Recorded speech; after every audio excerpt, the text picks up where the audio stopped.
Sorry. Sorry. I wanted to grab a hoodie to wear in an effort to stay a little bit warmer.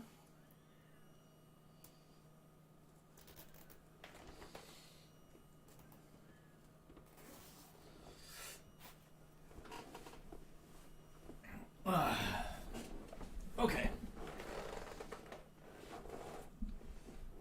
So let's make sure everything is looking good here.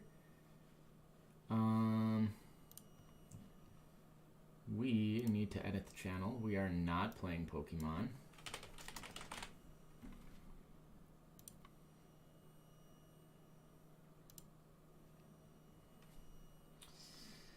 Definitely playing Grim Dawn. Right, so sorry in advance if you were thinking that there was going to be some Pokemon today. I've decided to start a new character. I was playing Witch Doctor and Nature, but I don't think Nature has any skills that I really like. And I'm also thinking I'd really like to go vanilla class so I can use Monster and Frequency. So,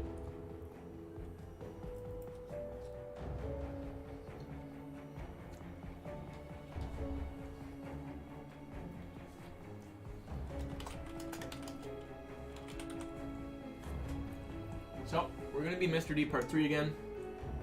Actually just deleted the old Mr. D Part 3. But we are going to continue in Hardcore. Going to enjoy a sparkling water, courtesy of my girlfriend.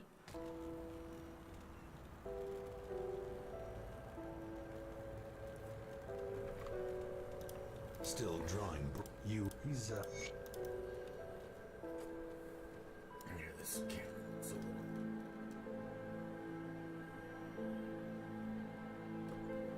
If I can actually bend it down a little bit.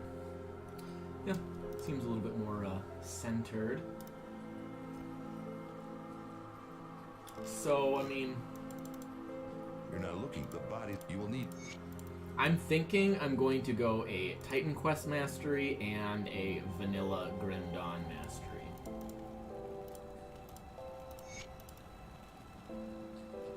Now we have a couple of items that I can just use for some serious juice. We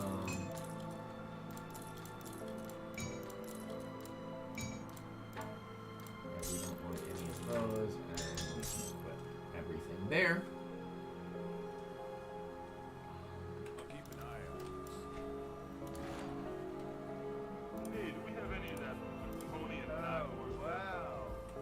I think we're just going to start with double density.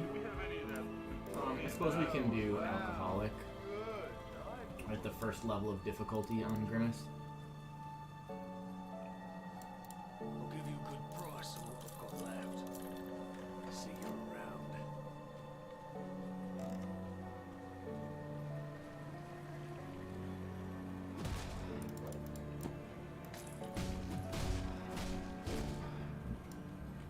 It is a little lame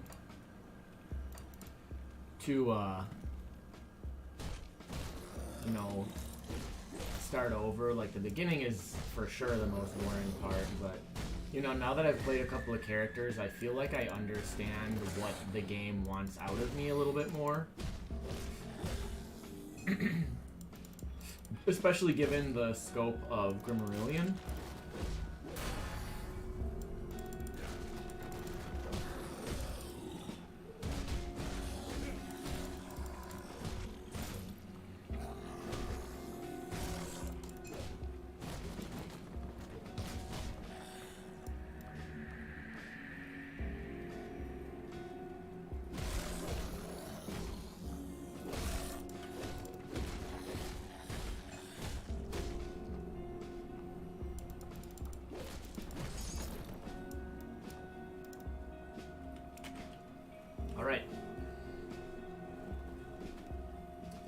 So I'd like to go something that's more castery. You know, we could just go like Arcanist Storm. Would probably be a pretty good castery thing.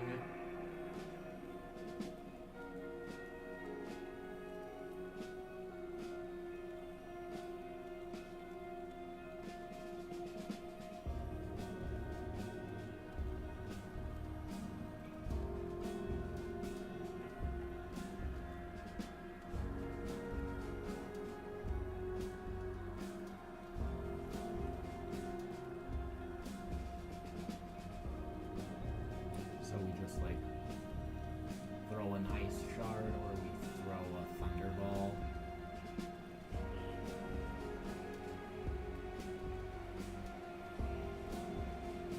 I just think that that's so boring.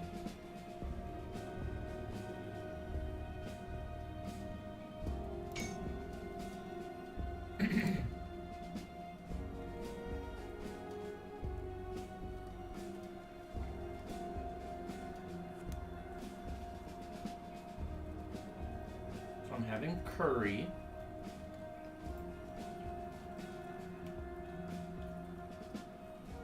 I made this over the weekend. It's pretty good. Very gingery.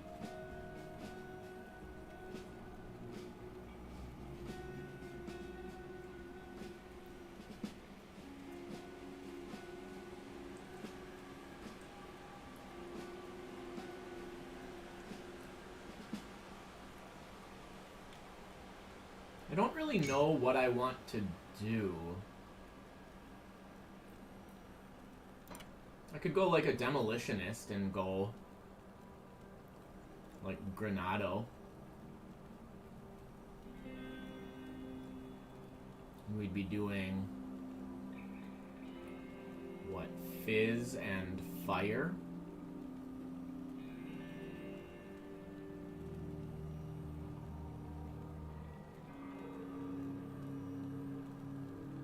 Or we could go cocktail.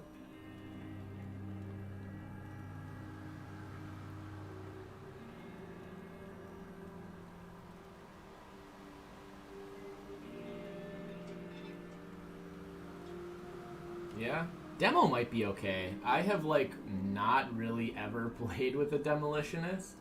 I've only ever gone demo for Flame Touch and Vindictive Flame, and then Blast Shield later on. So just using it for its passives, not using any of its actives. I think maybe one time I used Fire Strike. So maybe we'll do that. Maybe we'll go Demolitionist. Although that doesn't really pair with anything for Grim Quest except for Earth, which I already have. So, I mean, granted, I would probably be doing something totally different, but I'm not sure I want to do that.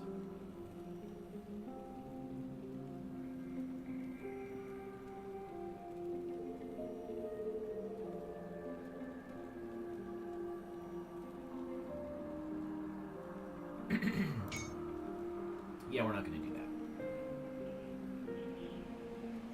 I could go like Nightblade Rogue. That might be kind of spicy and actually do like a rogue style class.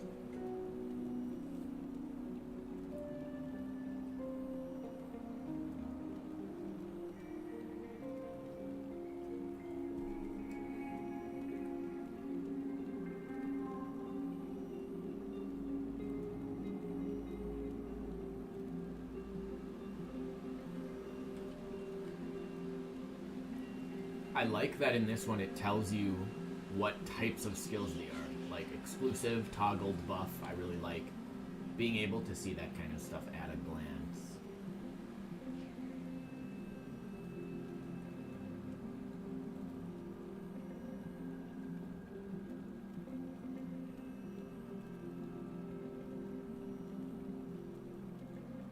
So Envenom is a toggled buff. Gives you vitality damage, total speed is always sweet.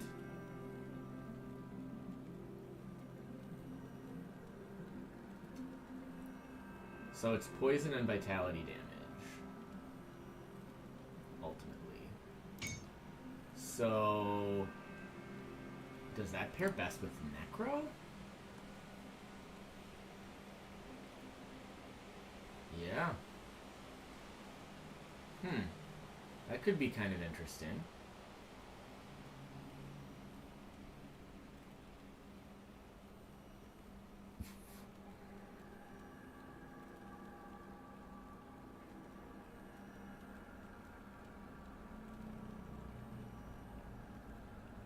Trying to find if there's anything else. Ravenous Earth is poison and vitality. And also does Aether. This is always what takes me the longest time, right? Like, I have to figure out what is it that I'm actually going to do.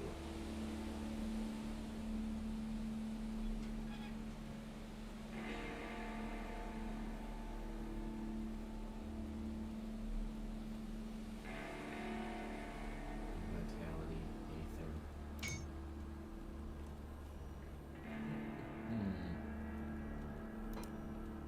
Maybe Dream?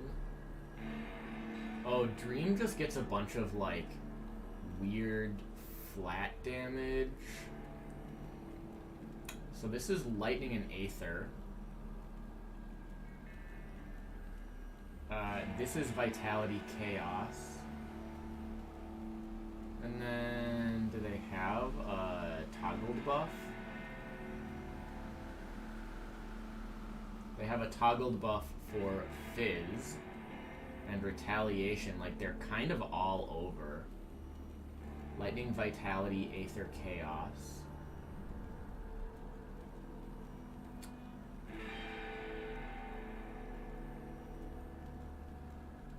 Yeah, I mean, it's all over.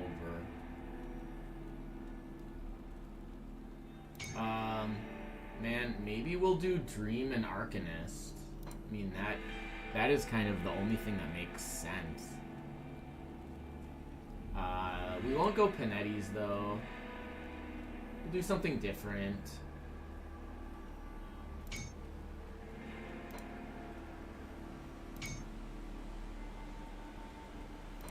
Or Spirit? Does Spirit make any sense? Cold, Vitality, Aether. I mean, that could pair with Necromancer.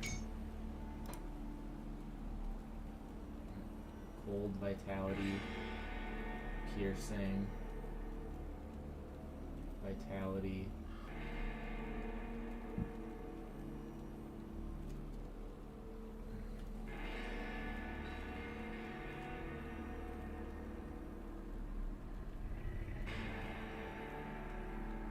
I don't really want to go summons.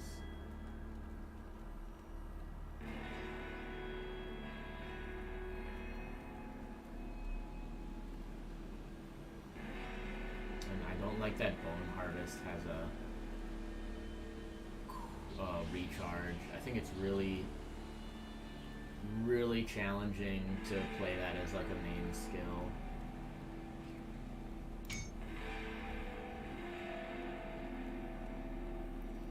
Really not casters. Okay, so whatever. Dream Arcanist it is. I'm gonna start Dream.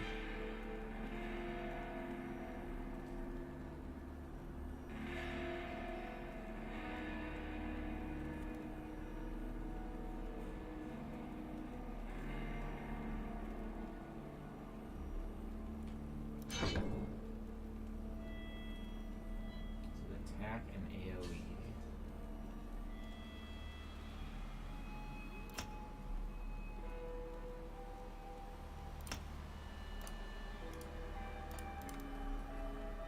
So this character is going to die. It's just, that's how it's gonna work.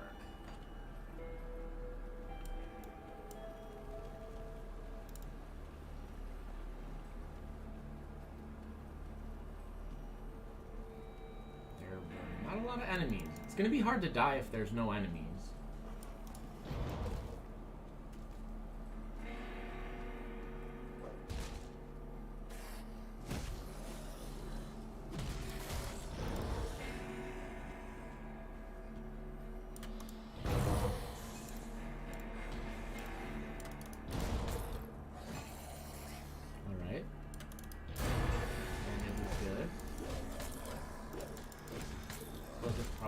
actually less than my default attack.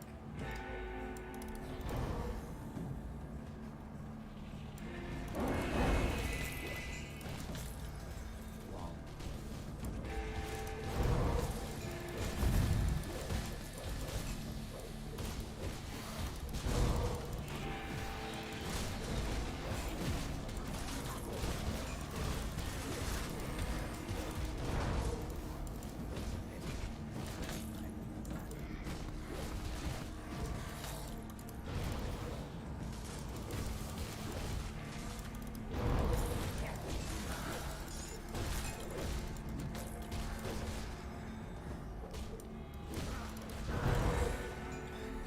Well, that's really satisfying.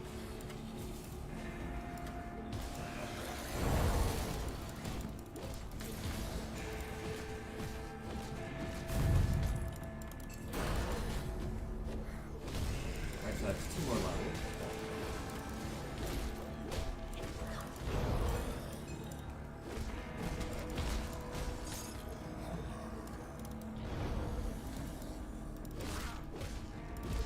We will probably wind up respecking into an Arcanist skill. That's what I want to do at least.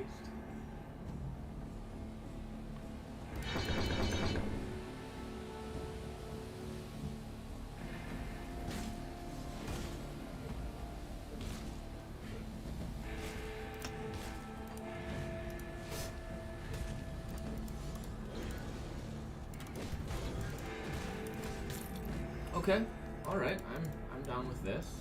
This is just a little nuke right around me.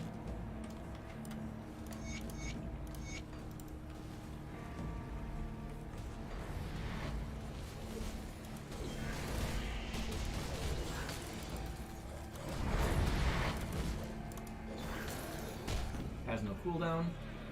Enemy hero awarded. Enemy hero killed, 2 experience awarded. 5 experience. That is humorous.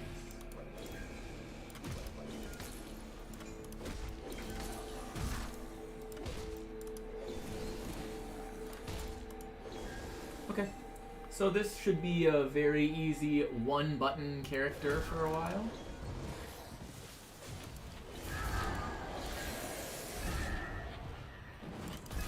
Oh, nope.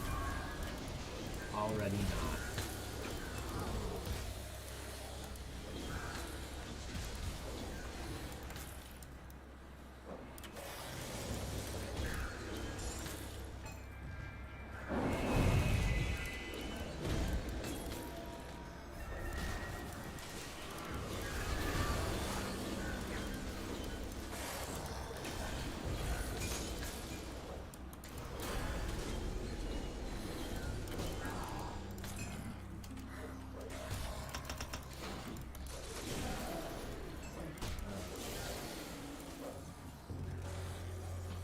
I mean, that damage seems fine. Right? It does over 100 damage flat, and then it also scales with weapon damage, which is always really good. Hey, Maximum Red.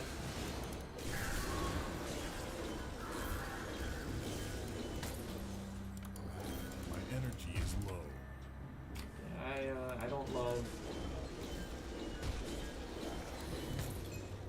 Yeah, it must be another, late night / early morning for you.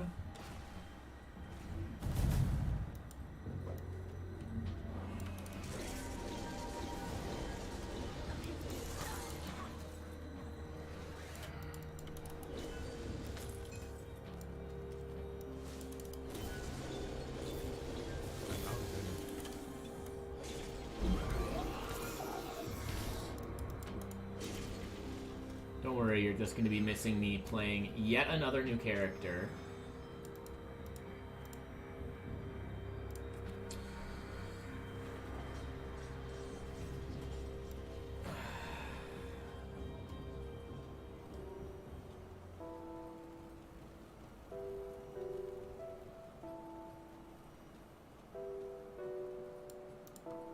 Greetings, child. Troubled. Stay strong. So we can do that. We can snag our toggled buff, because why not? And, yeah, that energy cost does seem kind of steep. It goes up by 4 every level. And that's not to mention,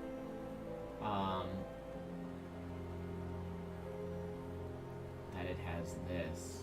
Gosh. Yeah, it's gonna get expensive. Maybe not suitable as a main skill, but for now, it's fine.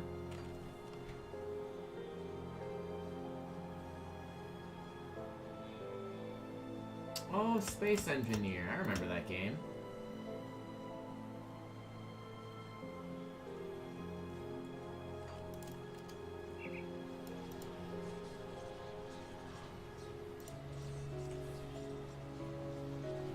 Let's go for Kai Zog.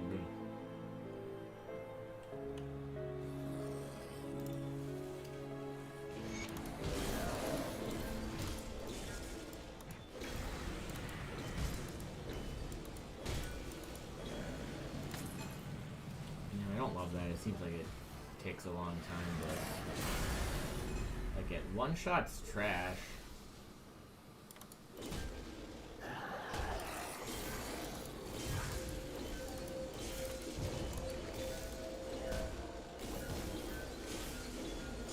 My energy is low. Don't mind it so much when I'm fighting multiple bosses.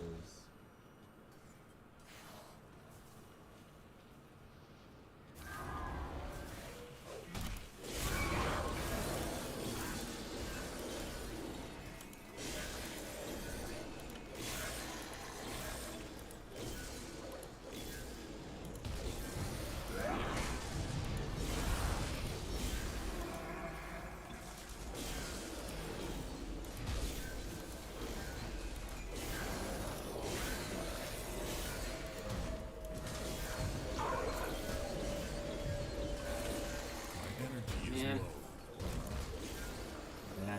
That runs out real quick. Not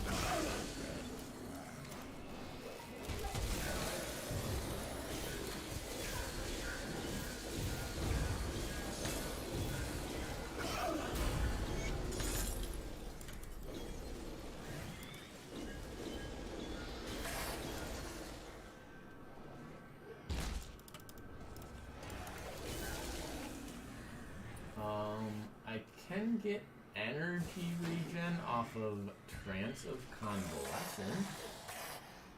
That's pretty good. My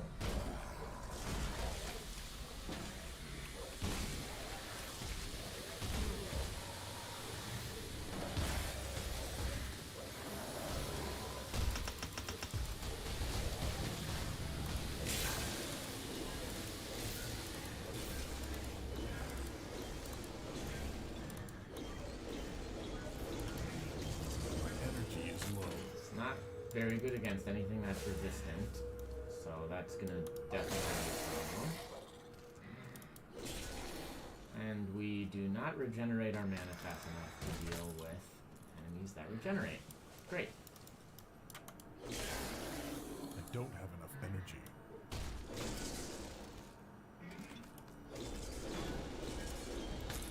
Okay. We'll go back down here.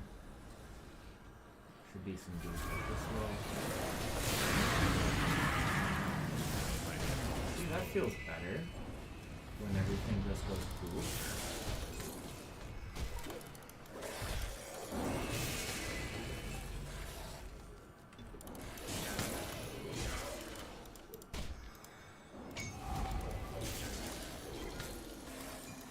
Oh, and there's my first epic.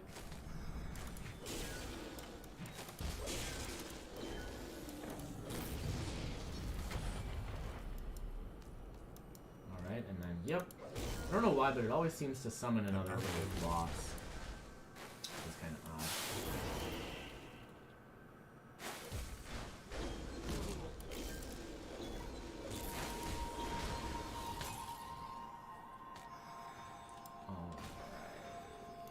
So we can return to John Bourbon.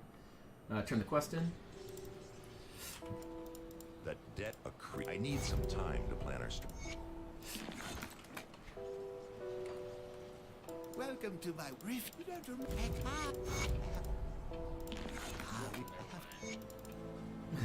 I don't want to say she can take care of herself. That seems like a mistake.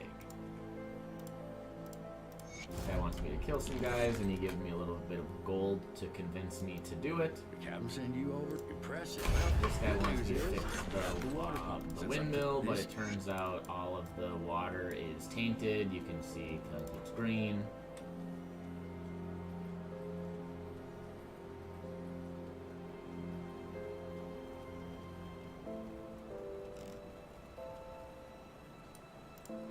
Safe storage, no questions.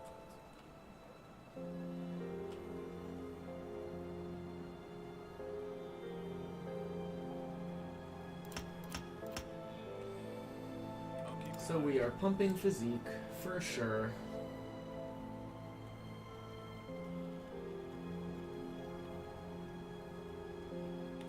What will you combine Dream with? So right now I'm Dream, and I'm planning on combining it with Arcanist, just because there's no other real caster. And then Dream will be support. I'm going to use something something in Arcanist. I have another character that is using a Diablo 3 class and a Titan Quest class, and that's really cool, but I actually really miss benefiting from monster infrequents. So I really want to kind of mainline a vanilla class, and I wanted to do a caster, and the only real casters that I could find that really synergize at all was Dream and Arcanist. Come see what's left. of There's our just not a ways. lot. So that's kind of my plan. Good use.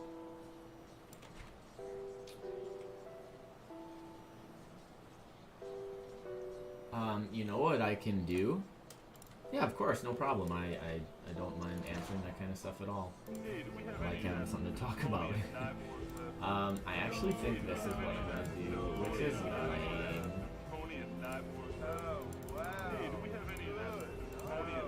But it's probably best to do this early.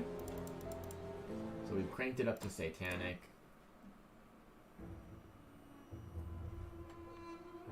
Yeah. Dream seems fine here, but the thing that I am using is really energy intensive. Presumably late game, that's a lot more tenable, but man, right now, like, look at that, it's like 50. Yeah, 54 plus 54. Okay. So we're just going to try this out a little bit. Should be pretty okay. Oh my god, that is not very good.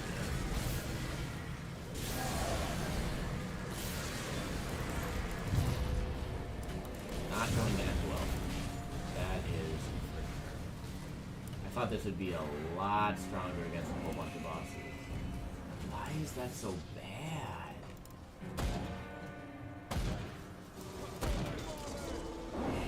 Like, you can't make this work. Not at early levels. Like, my entire energy bar doesn't even kill him. And like, Aetherborn, sure, you're resistant. I guess we have to do weapon attack by spending extra damage. Ugh. That's gross. Well, I mean, I could always start over. Because that does not feel great.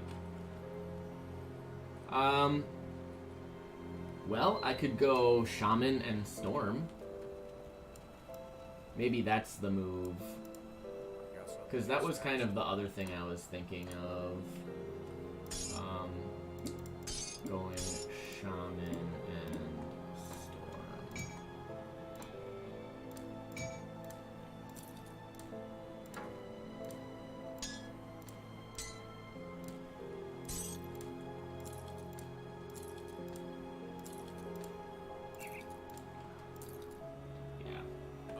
That's really unfortunate. I thought that this was going to be way more reasonable. That damage is just so low. You tried them, they were all weak.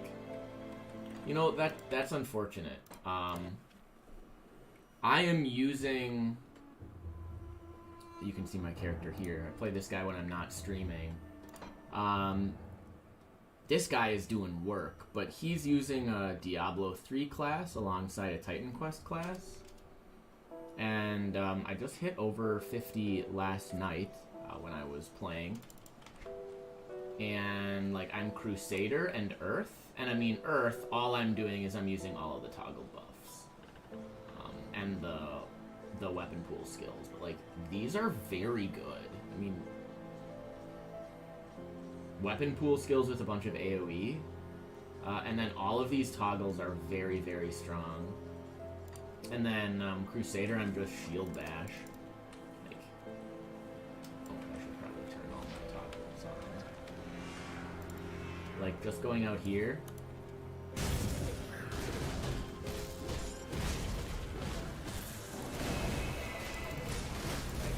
Stuff dies.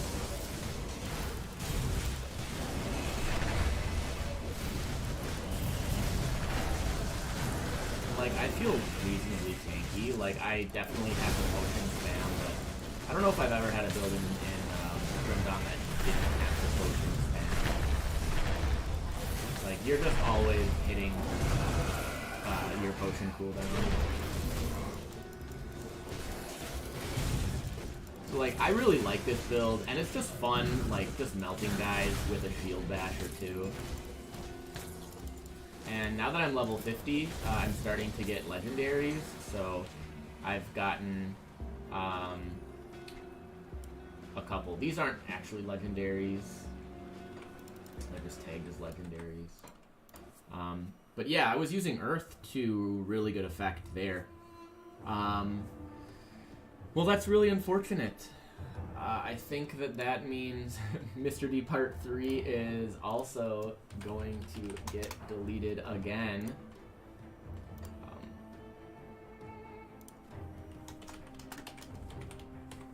So we'll just do Mr. D Part 3. You know, this is the Redux, right? We're going to pretend that didn't happen.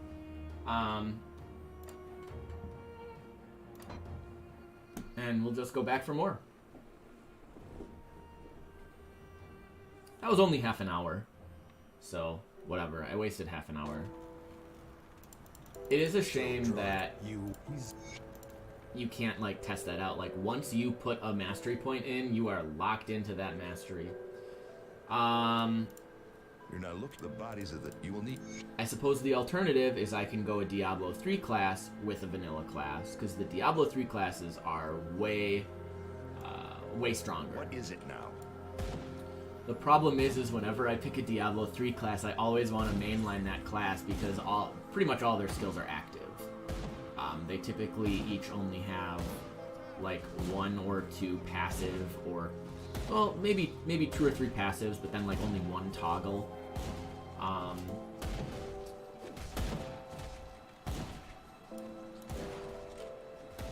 Hey, do we have any of that? No, hey, do we have any of that?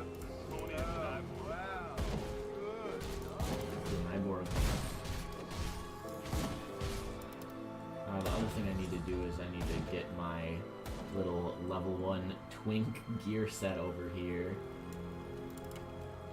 It's actually really surprising how much of a difference this makes, right? So I have 19 damage per second right now and 250 health. And then watch this.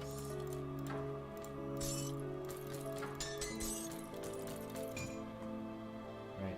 I've almost tripled my damage per second and I've almost quadrupled my health. It's kind of dumb. Keep an eye on But this has made the early game, when you are like re-rolling like this, like in hardcore, I hate playing the beginning. So this just makes it a little more brainless. Like, I just get to walk through, and then I can do this immediately, because I don't need to pick up commons and magicals when I have 900 health at level 1. Lost some stuttering.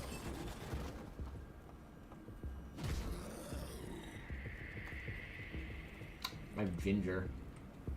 Ginger is stuck between my teeth.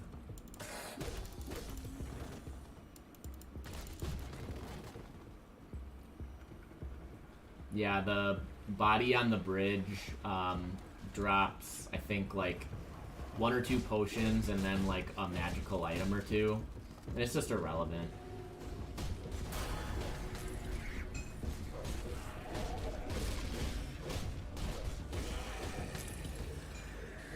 So we're gonna have to spend a little bit of time getting acquainted with masteries. I feel like I really want to do a caster. You know, I don't play a lot of casters in Grim Dawn, and when I do, I tend to just play hokey, like, pet builds,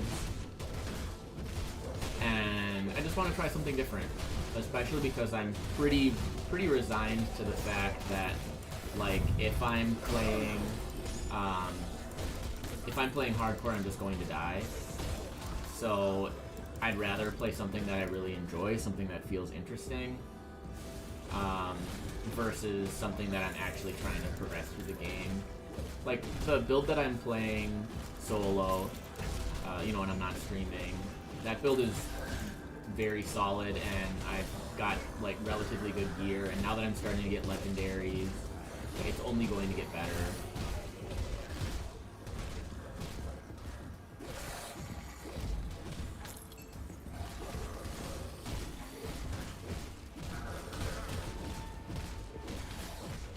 Yeah, I mean, like, what I could do is I could just go online and random number generate a combination, but man, that's just really asking to get dunked on. Like, you're going to almost inevitably roll a combination that doesn't synergize well, and then, you know, like, I'm gonna get a caster class with a melee class, or a melee class with a ranged class, or something like that. And, like, in the base game, you can probably get away with just doing 2 random classes because there are so few. They're kind of designed to be able to combine with anything. But with all the additional masteries in Grimmarillion, you're kind of screwed. Like, there's too much variety that the random aspect of that would bite you in the butt. I'm gonna go back to town, I guess. I just don't want to have to deal with enemies attacking me.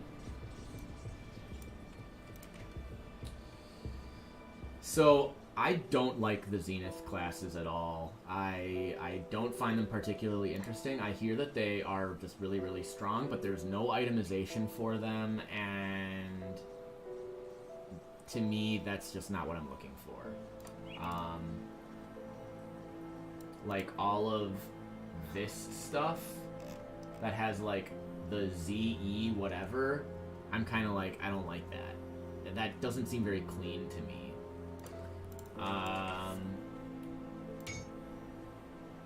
I really like the Diablo 3 classes. I think they are very, very well done. They are a little bit overtuned. Not the worst thing in the world. They are a little overtuned. So, like, I could do something kind of hokey like Barbarian and Soldier, or even like Barbarian Necromancer or Barbarian Oathkeeper. I actually was just thinking today about Dawn of Masteries.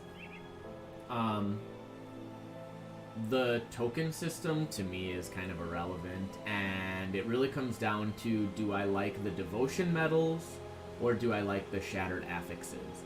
And I am leaning towards shattered affixes. But actually, that brings up a really interesting point. Just like my stream title, What Makes a Perfect Grim Dawn mod, I was looking through a bunch of different mods, and I've played Grim Dawn Reborn, and that has a bunch of stuff that I really, really like. I think it was Dale, D-A-I-L. That had some really cool things. It had like an infinitely generated dungeon, which was really cool, and it just had really good density, so it was a great way of just plowing through stuff. And then, of course, I've played Grimmarillion, and I have not played Dawn of Masteries, but I've looked at all of the features there. And I was kind of like, you know, there are all of these features of these mods that, you know, I kind of want to have everything, you know. Ideally, I would have Dawn of Masteries with Shattered Affixes and the Devotion medals, which it already has. But then I would also have some of the features of Grim Dawn Reborn. Some of the quality of life in Grim Dawn Reborn I'm actually not really a fan of. If you've never played it, one of the things they do in Grim Dawn Reborn is basically every buff is turned into a toggle. So, like Nightblade, Pneumatic Burst is just straight up a toggle. Overall, like, that's probably fine, right? Because it has a longer duration than the recharge, so it can probably just be up all the time anyways. But as it turns out, like, just having a toggle that is giving you, like, that level of health regen, especially for 5 points in the mastery, is, like, really, really good. Like, what was I looking at here? It's Nexus Mods / Grim Dawn. And then Dawn of Masteries is one of the only ones that's actually still updated. Sparker seems boring and overpowered, so I would drop that. The Devotion gems were the thing that I really, really liked. And then I also really liked... I really wanted to try some of the Cataclysm and Diablo 2 masteries. So that was kind of like, you know, content that I wanted to try out. But I think giving up some of the things in Grimmarillion, I mean, I could. Like, Shattered Affixes I don't think are that crazy good. But I think they're really fun. I am a big fan of, like, endgame aspirational stuff.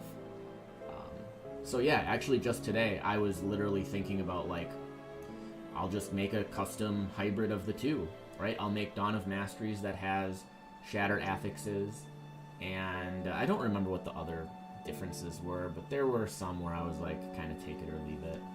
Anyways, if there is anyone watching who has an opinion, I am curious. Like, I'm definitely going to go a Grim Dawn class. Do I do a Grim Dawn class combined with a Titan Quest class? Or do I do Grim Dawn combined with a Diablo 3 class?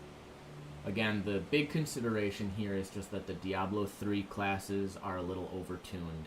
They have pretty dang good itemization, and the skills tend to just scale individually very, very well. I suppose I could do Wizard again. Previously, I had a character that died. I think that was Mr. D Part 1. I was Wizard and Storm, and that was pretty good. But I died to me not really paying attention. I could do something like Wizard Inquisitor, or Wizard Arcanist, of course. That's probably kind of boring. Why choose Titan Quest if it's weak? Because I like it. Like, to me, it's not about doing the thing that's most powerful. It's about doing something that is interesting. Certainly something that feels good. I mean, it did not feel good using that Nova 6 times and doing 50% of a hero's health. Right? That doesn't feel good.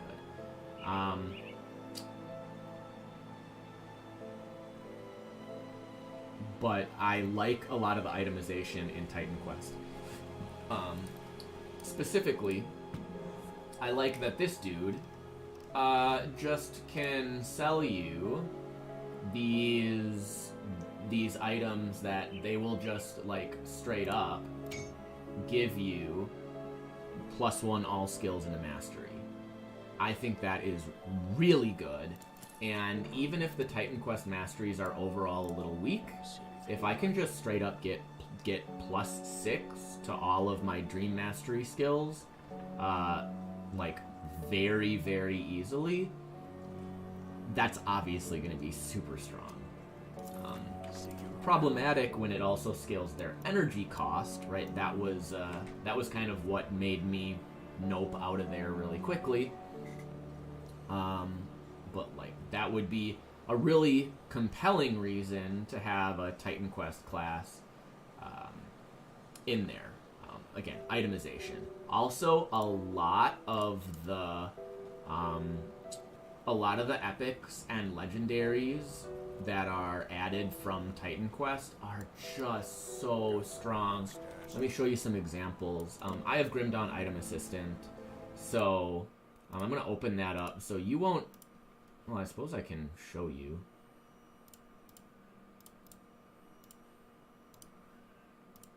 Alright, so here's the Item Assistant. Right, if I just look up... so one of the legendaries I just got, which is just like so strong. Is it Geomancer? Yeah. Abyssal Shield. This is in game. This is actually called Earth, right? This is the Earth Mastery. But Abyssal Shield. It's a level 50 legendary shield. It's just like some damage, whatever. 35% chance to block. It gives damage reflected, some pretty good resists, but then like very big deal, it gives +2 to all skills in Earth, and it has this 30% chance, pretty good damage proc when you get hit.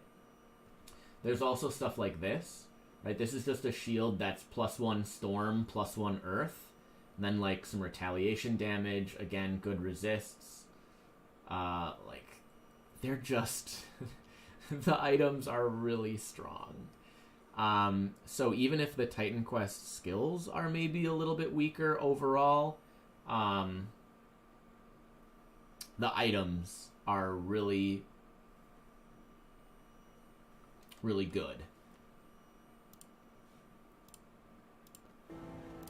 So again, that's a big part of my interest in doing that, and like I've done basically all of the Diablo 3 classes at this point, and they're all just really good. And I feel like if I were to go a Diablo 3 class, I would just wind up wanting to mainline that class because they're so strong. Whereas if I go a Titan Quest class and a Grim Dawn class, it's much more likely that I'm a little bit more balanced between the two. Right, you know, I'll definitely be getting some of the Titan Quest skills because there's some good stuff there, and really good itemization. And then the big reason I really want to go a Grim Dawn class, I don't know if I said this, but the last couple characters I've played have been either like a Diablo 3 class and a Titan Quest class, or 2 Diablo 3 or 2 Titan Quest classes. I haven't gotten to use Monster Infrequence in a really long time.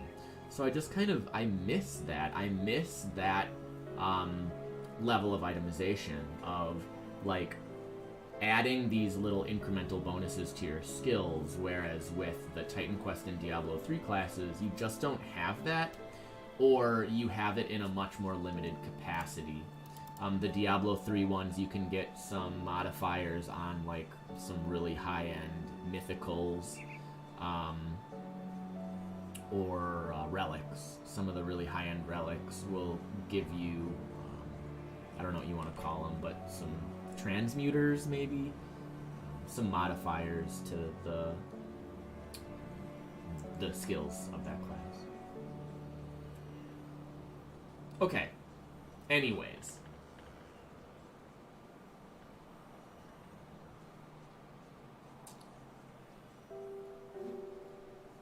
I would be interested in doing some kind of a caster.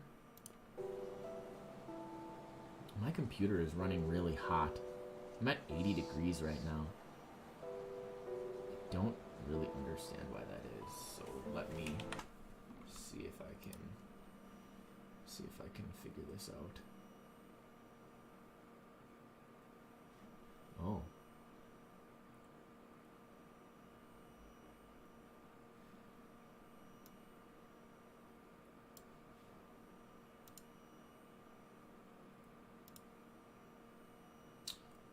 This is awkward. It says I have 5... Oh, okay. I see what those are. Yeah, that's fine. Yeah, it says OBS is the resource hog. Yeah, 80 degrees Celsius. That's a little warm. I've looked into it, and like my computer can pretty reasonably handle 90, but 80 is warm. I need another fan. I've got like 6. I probably just need to clean it. I haven't cleaned it since summer, so it's been a while. I don't really like nature.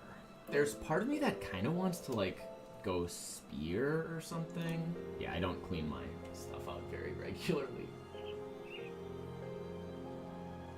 Oh, this has a chance of passing through enemies. That would make it very interesting to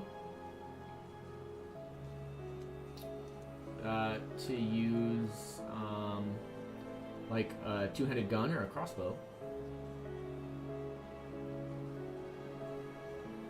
What do we get here? We get piercing and fizz converted to acid and vitality. It's actually pretty cool. Then we're just an auto attacker.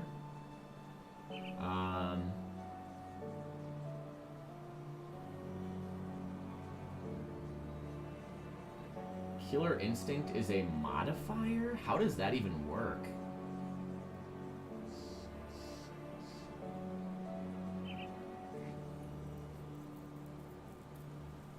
Will that work with ranged?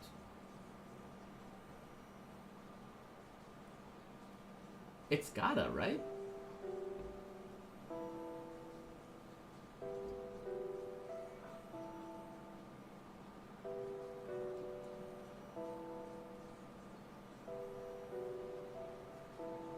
It seems really strong, though. And then Venom looks really good. So yeah, I could see doing that, but again, I don't really know. What would that pair with? I mean... Oh, but I want to go caster, don't I? Do I want to go Dreegs? I've always liked using Dreegs. Or Bloody Pox. Bloody Pox is super strong.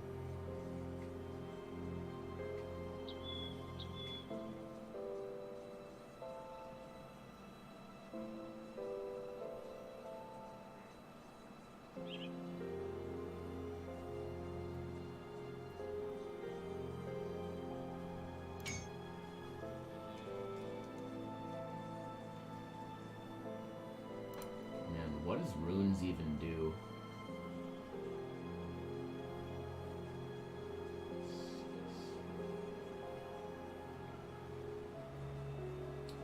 This would be another thing to convert it to chaos and acid. I just don't want to go... I don't want to go attacks. You know, I want to be a caster.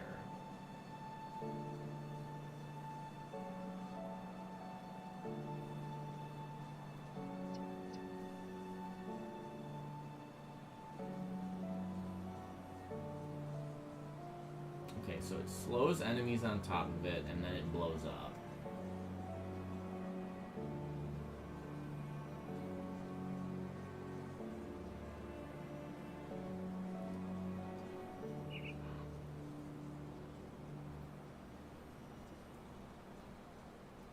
I don't understand.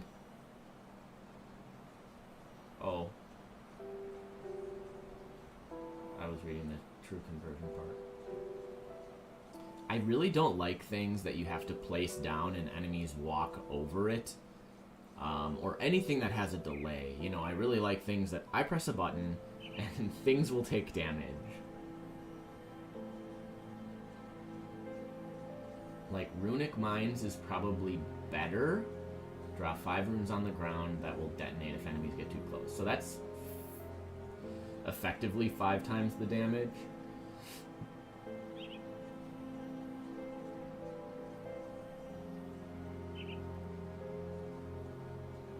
Huh.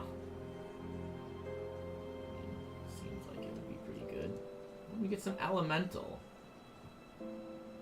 that might almost be worth it then. These guys do seem much more along the lines of like being more melee though, which I'm not super big on.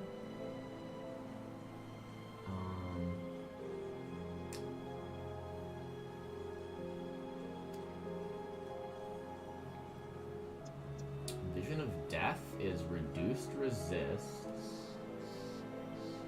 Probably pretty strong.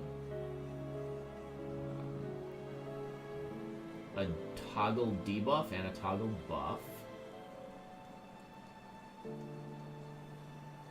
they have weapon pool skills up here.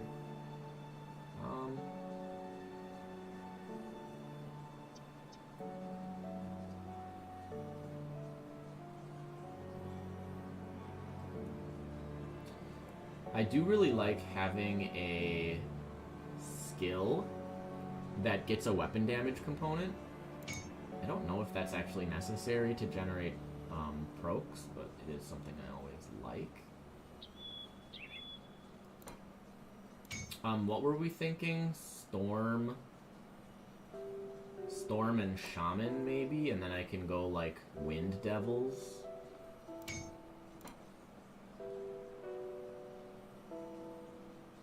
Like, we should probably just get a skill going, right? Like, instead of continuing to hem and haw about it.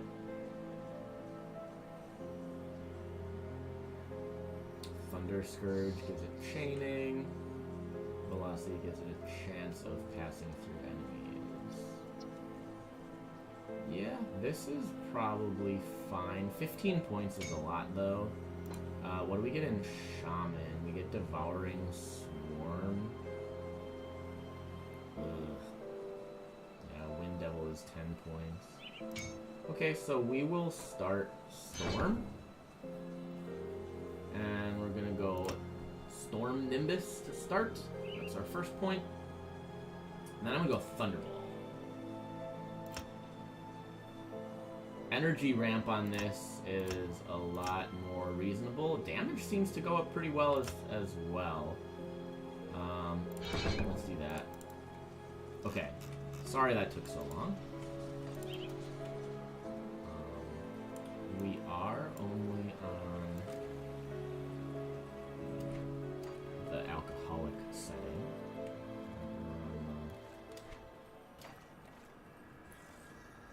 Double density, but only a little bit increased density of actual hero mobs. It's really a whole lot of nothing so far. I suppose if we actually, no, we didn't get stuff yet. We have to go like this, maybe actually use the skills.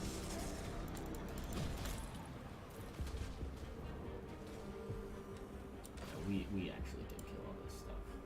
My bad.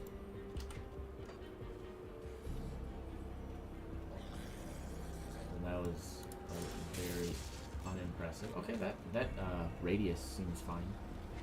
So now we can actually play the game.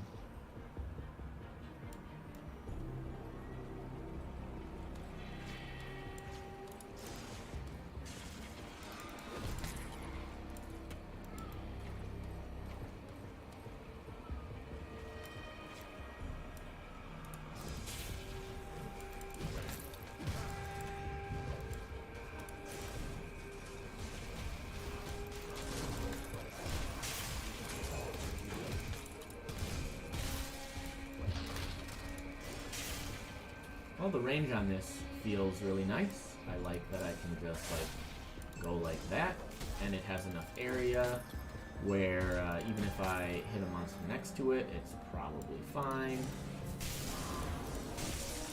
Right. Yeah, I suppose the electrified guy is going to resist that pretty hard.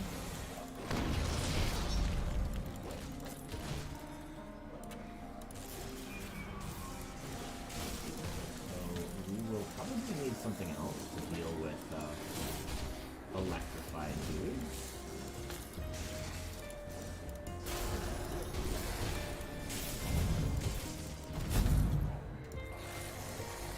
we really want to get up to like level 10 or level 12 pretty quickly, because that's, I believe, when we start seeing rare items first start dropping around level 10. I think the earliest I've seen was level 8.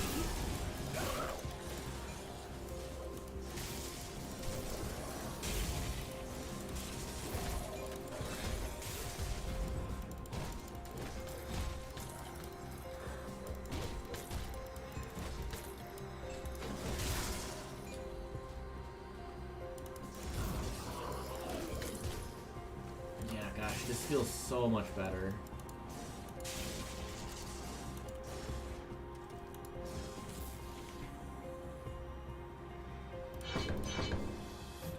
So what does this do? This.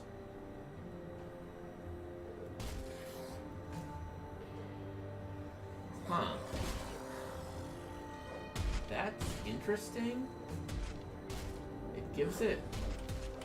I mean, I'm gonna test that. Okay, so it turns it into a grenade. Huh, that's really cool.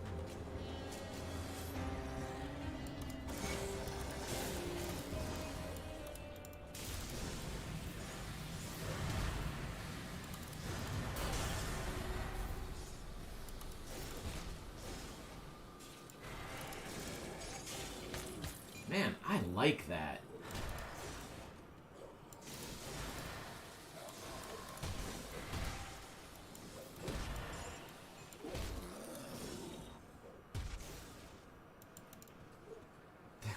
That's so cool. I don't know why I think that's so cool, but I do.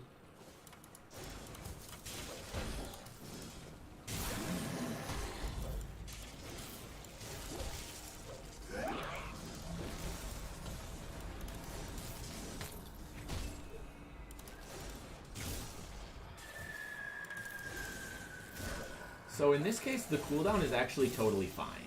It's 1.2 seconds, but it lasts for 4 seconds.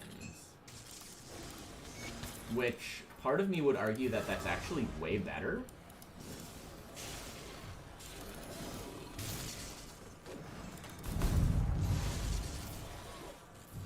Like, that area is good.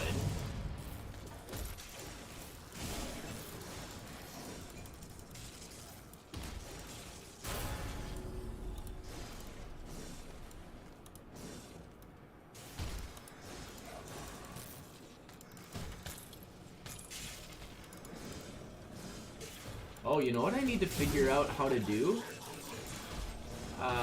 Showing me if anyone has followed or subbed. And let's be real, if anyone's followed. I don't need to see if anyone's subbed, because I think we know where that number is at all times. 0 or 1 if my girlfriend has felt magnanimous. And wanted to give me $2.50. I think if I bring up like my own Twitch. Okay, so my temps went down, so I had something up that was really screwing it up. Okay, so if I go to my own channel. Okay, so my temps went down, so I had something up.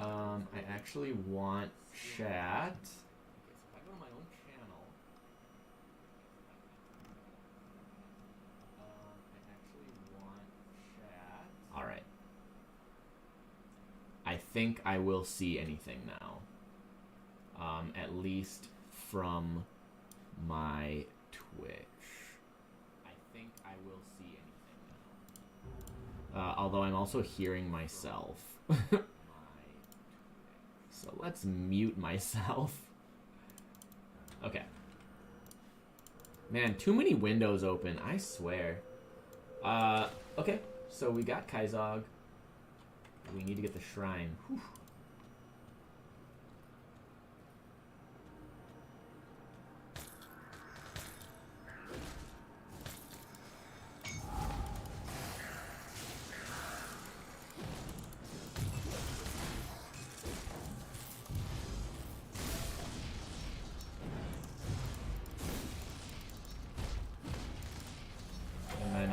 boss always spawns? Yep. I don't understand why, but for whatever reason, when you restore this shrine, spawns a boss. Have not been able to figure that one out, but it is what it is. So, Thunderball has become Thunder Cloud. Reduces damage, adds retaliation damage to attack.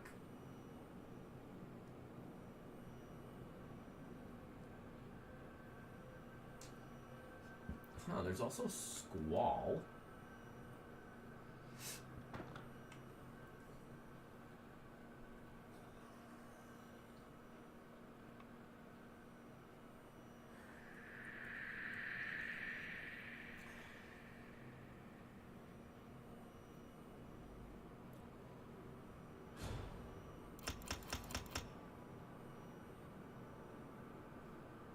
What is this? Oh, weapon pool.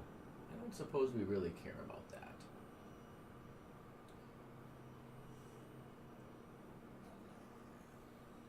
Which is a shame. I mean, the weapon pool skills for the Titan Quest classes are actually really strong.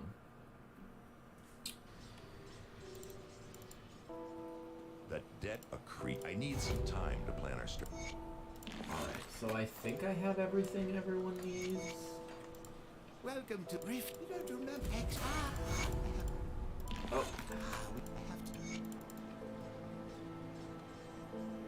Alright, so we're basically back to where we were, and it took about the same amount of time. The cabin, search the room. Oh, I don't have enough scrap. Boo. I have scrap in the stash. I can snag a couple of those. Yeah, I just need one more. Safe storage, no question. Well, not really what I meant to do. Let's just do that.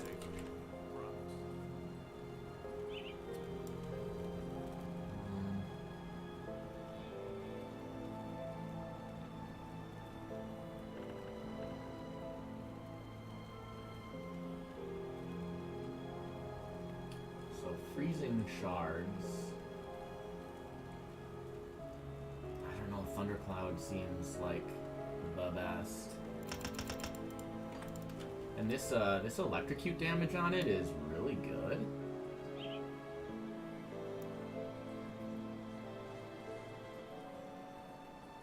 Did you get this? Perfect. Well, since I'm racing. Hey, do we have any of that draconian knife work? Oh, wow. Okay, I think I typically just keep it on N, so now that we're like far enough in the game to have a skill, we'll just do that. I always have double density, and I think it's either N or M in terms of the hero settings.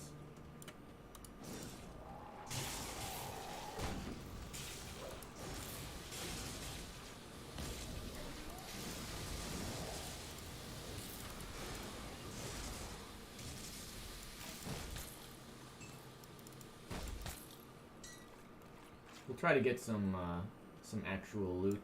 I do have my Grim Internal set to auto pick up rares. Wish I could get some radius on this. That would make it very OP. Pick a league starter. Yeah. What did I decide on? Absolution.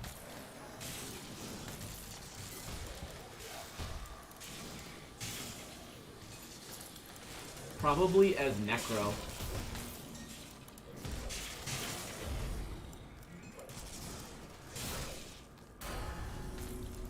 Because, call me crazy, but a free +2 on your spell is pretty strong. Yes, I'm definitely going trade. I just feel like if I want any of the really cool stuff, I have to play on trade. And this is such a big shakeup that I would really like to actually like try out the content.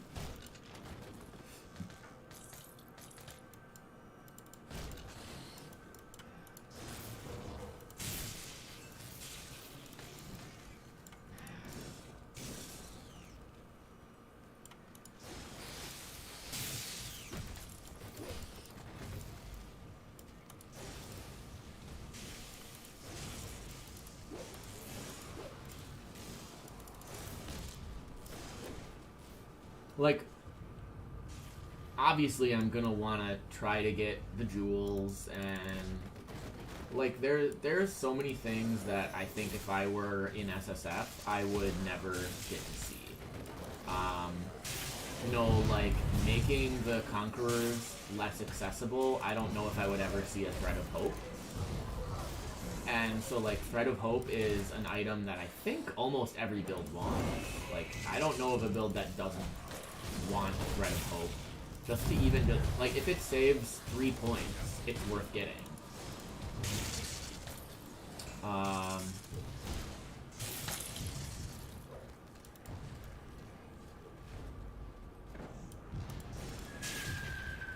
So I guess, yeah, that's where that decision comes from. And just like, again, all that's just simple from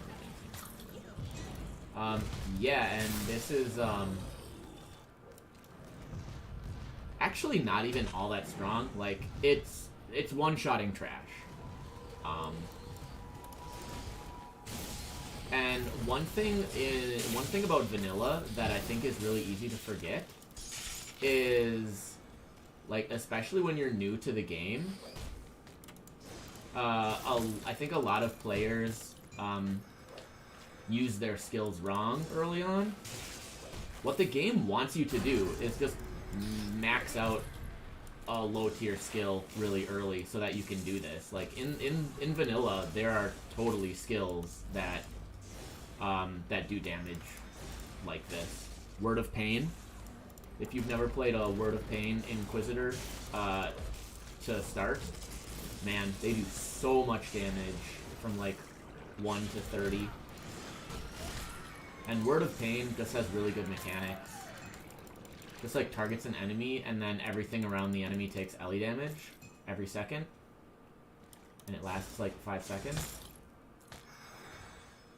Alright, here's the moment of truth. I mean, not really a moment of truth, but, oh, we could actually go Inquisitor. Right, wait. Yeah, Stormbox is lightning.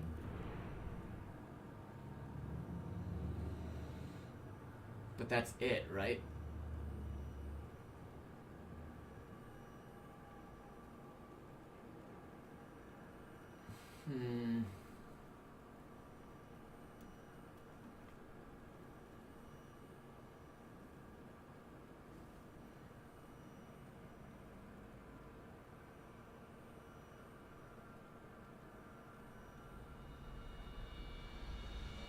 Yeah, they get like 1 lightning skill. Does not seem very good. And that converts lightning to Aether. I mean, they get Storm Spread, which is lightning damage. And I think Word of Pain, yeah, I was gonna say, I think Word of Pain eventually does lightning damage.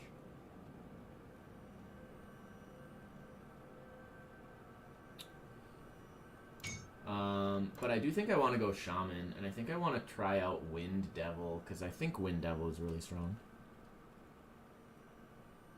Preset on Arc, Elementalist, and Scion. If you go Scion, what do you do?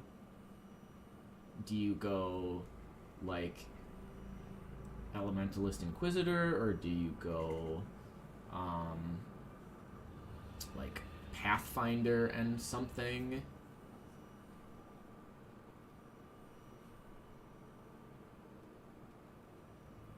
I will say Shaman does not have a good toggle. Like, I guess Magdronan's Pact is okay. It's health regen, that's about it.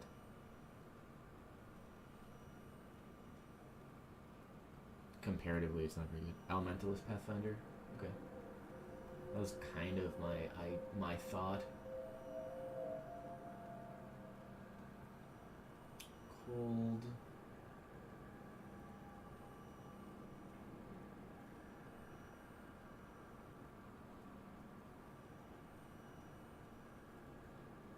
Oh, sick. Maelstrom gives them 18-second durations? Or does that just mean the Maelstrom has 18-second duration? I don't know. But regardless, I think we're gonna go Shaman.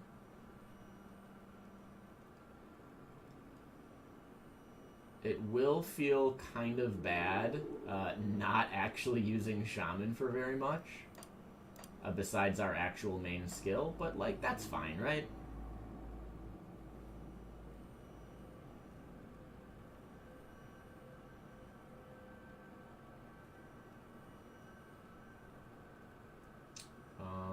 Ooh, this gives minus energy cost. That's actually really sweet.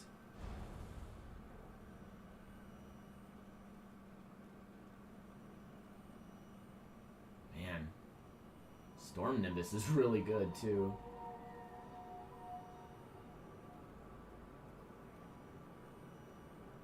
Defensive ability, offensive ability, a number of resistances, all retaliation damage, flat, frostburn, and electrocute. It's good. We'll do the point there. We'll do that.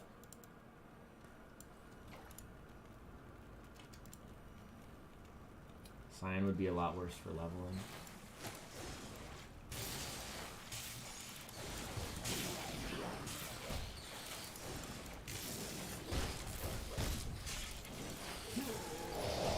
Take out these two guys. Throw a ball and see if it'll hit some of the guys across. Not really.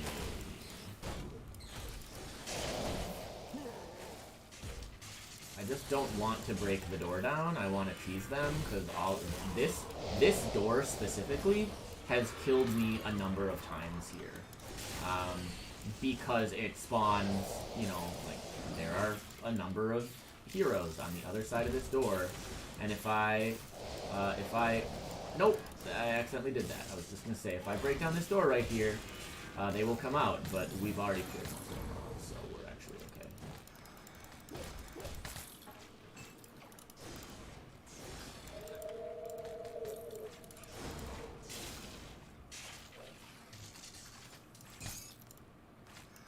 You know, it's also really sick because it seems like the listed lightning damage, it deals that every second, and then it reapplies the electrocute. So realistically, it does like 5 or 6 seconds of that electrocute damage. So almost double, and then it does like 4 times the listed lightning if it hits every time.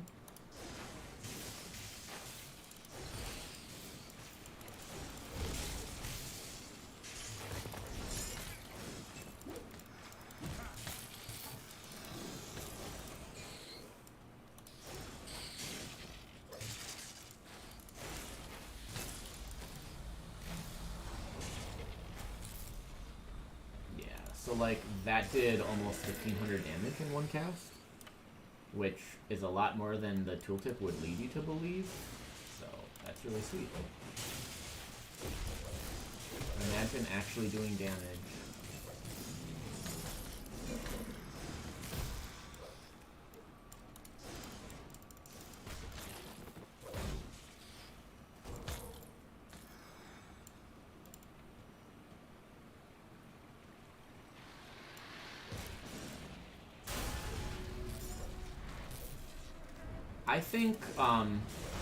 I think Scion would be really good if you specifically want to be playing it for a long time.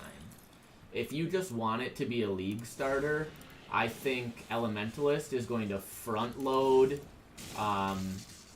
your ability to like move through the game a lot faster. Yeah, basically exactly my thought.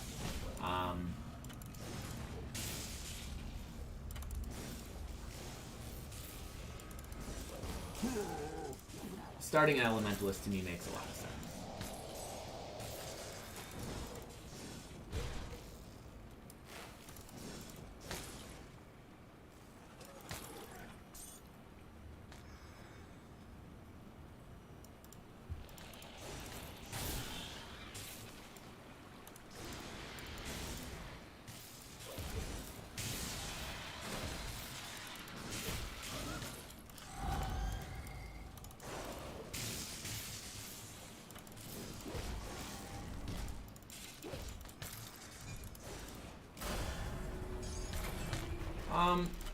You can, yeah, we can stream something tomorrow if you'd like.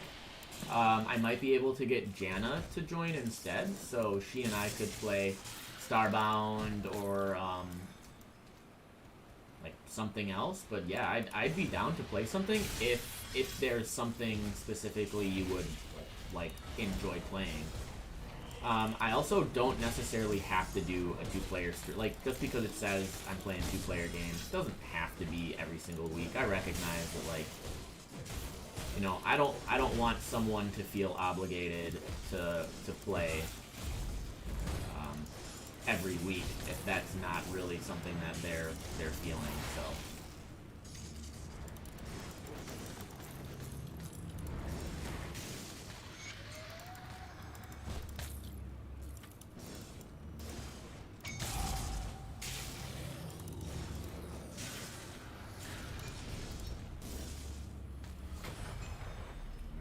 That devotion point. Huh, why did all these guys spawn? I didn't think that happened. I guess maybe it does because you can only ever clear each devotion shrine once. So I suppose it sort of makes sense that every time you clear a shrine you just have to contend with a couple more bosses. Not really a big deal. If you did stream together, would you want to just have a conversation? Like, would you want us to talk about something? Would you want to play a game? See anything you like? Time well spent.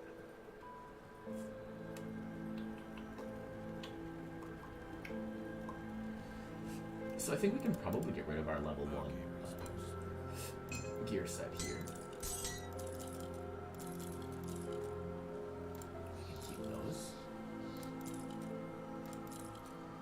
For now, we probably just go with what we have.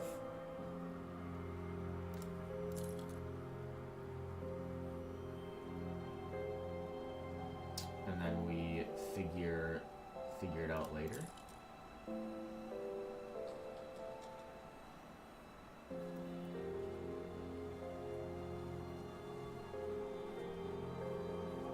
Conversations won't get me any views. Well, I mean... Dog. Right now there are 5 it says I have 5 viewers on Twitch. I'm pretty sure 2 of them are bots. And then it is literally like my best friend and my girlfriend. But don't get me wrong, Trucklin, right? Strucklin? Should I call you? I don't know. Strucklin? Having you here is awesome. I'm glad to see a new face. I'm just saying, you know, I don't typically have a lot of viewers. That is true. That is a true fact.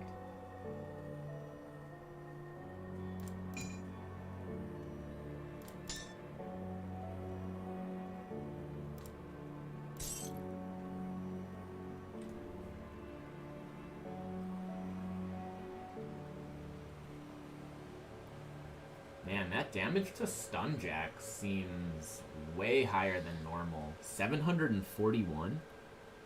I feel like it's normally like 60. Damage is way lower.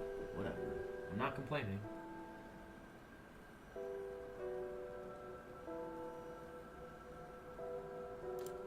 Do that. Do I want health and spirit or a little bit of lightning damage?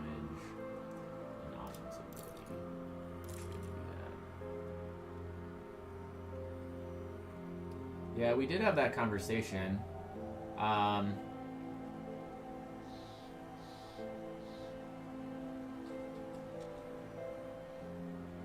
Now, Devil's Advocate, do you actually think anybody watched that?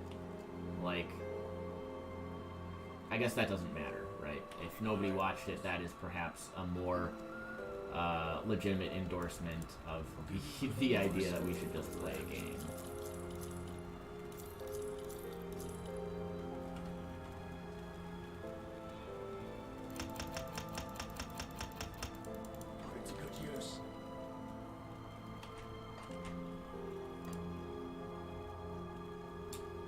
Just gonna keep 1 point here for a while.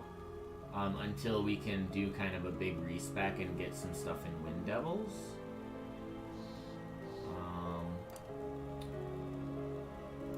So this gets us Storm Surge.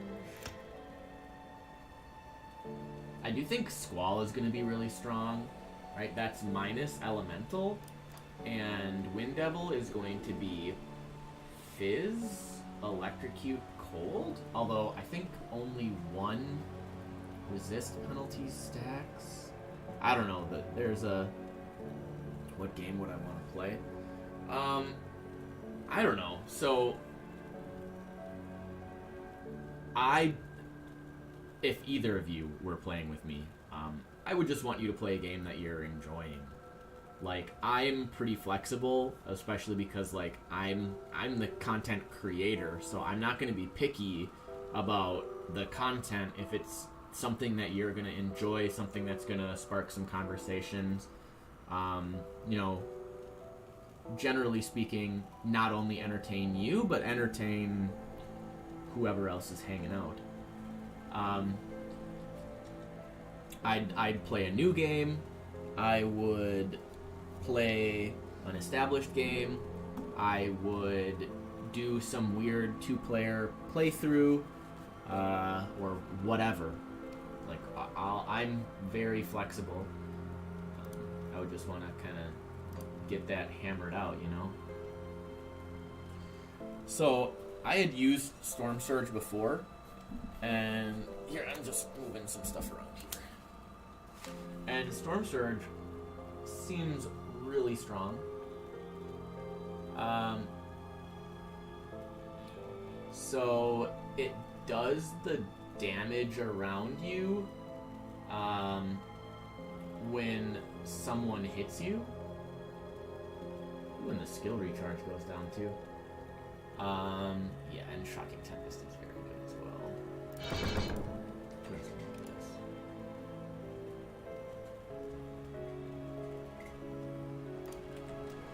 So now we have 2 buffs.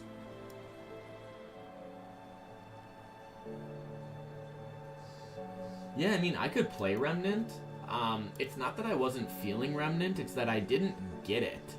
I was sort of like, to me it felt like, okay, so like, when does the game open up? Like, when does it get interesting? I felt like I was just like wandering through areas. I liked the boss fights. I felt like the boss fights were cool.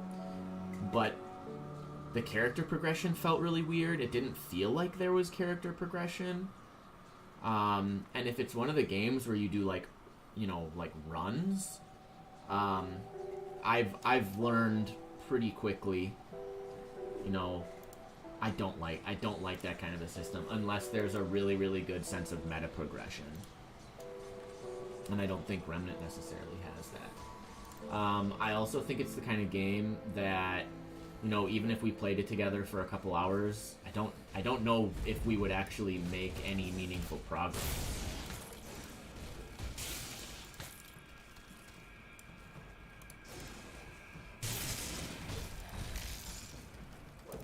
What did that dude just kill me or attack me and then kill himself?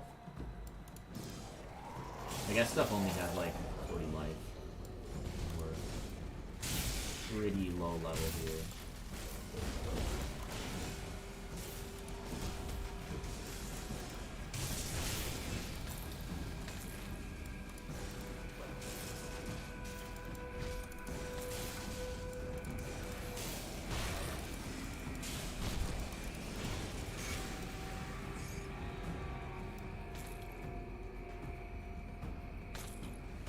The roguelike mode is way more fun than the campaign.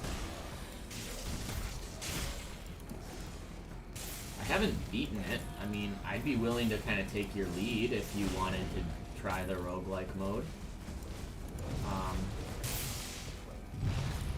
Especially because, like, you got me that game. So, I mean, I'm willing to play it. If that's something you want to do, we can do that for a couple hours tomorrow.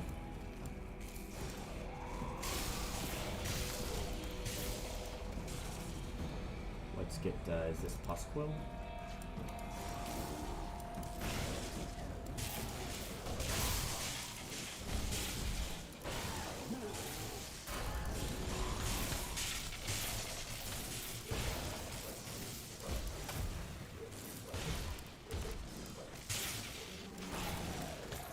So tomorrow's test day, right? Kids are taking a test, so those are some of my favorite days.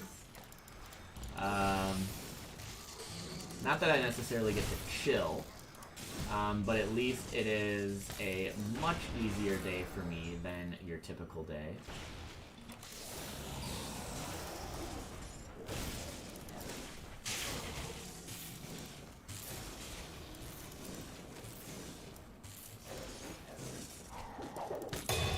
Ooh, did we get a double rare shield? No, we didn't. Oh, maybe tail? Yeah! Cool. Double rare tail. That is neat. Too bad it makes no sense. We got a poison affix and a bleed affix on a, or a, I'm sorry, a poison affix and a, no, fire affix and bleed affix on a poison base.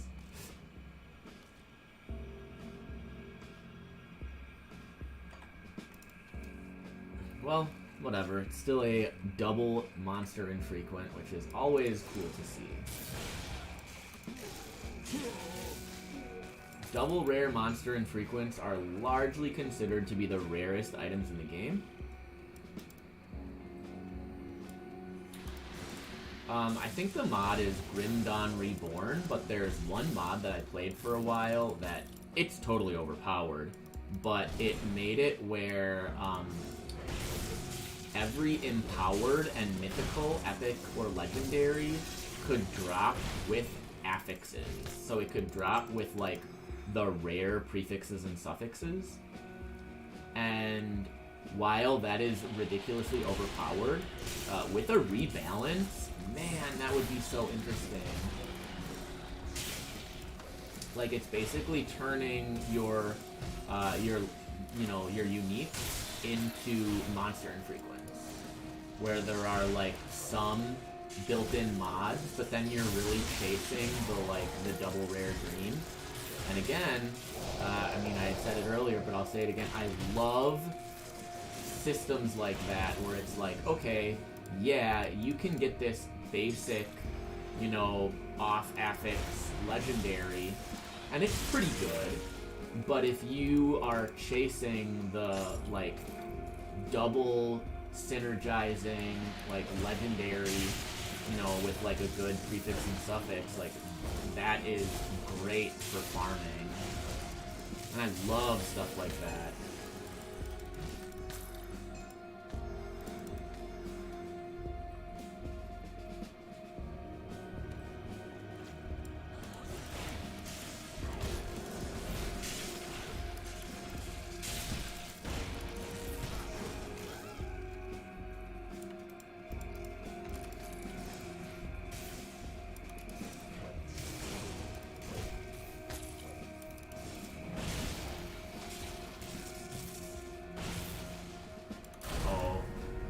Well, I mean, like,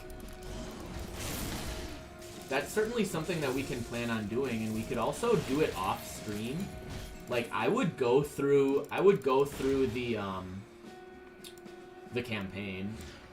I recognize that would probably be useful in terms of getting me familiar with the game, but it may not be particularly interesting content.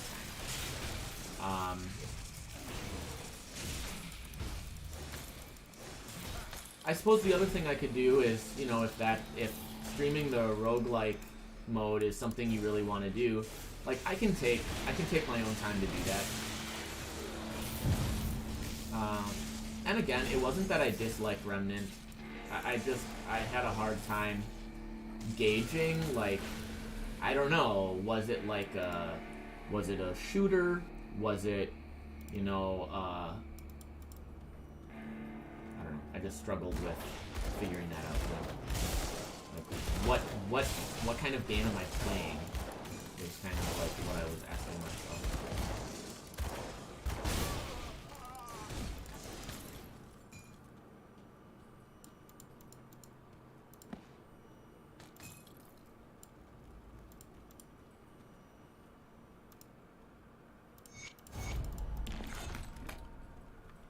And don't forget, I mean, there are a lot of other games out there too.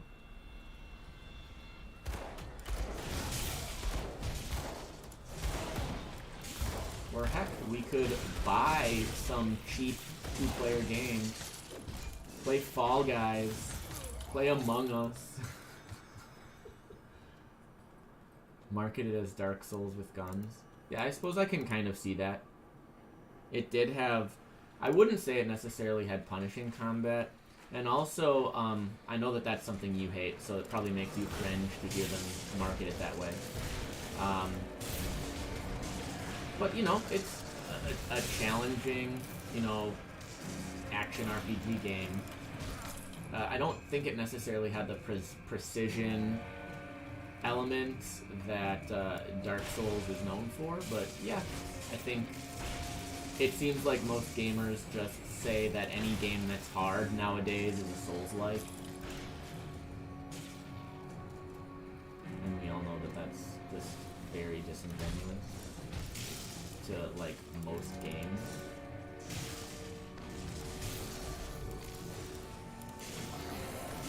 So, Thunderball will probably feel a lot better when we can actually deal cold damage with it.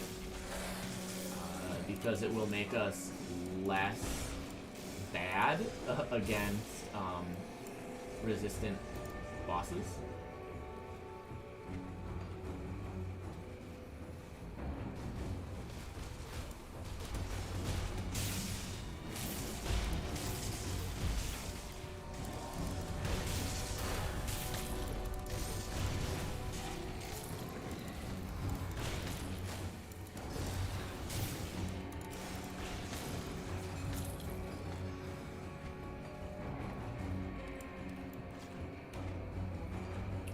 You have 4 slip necklaces.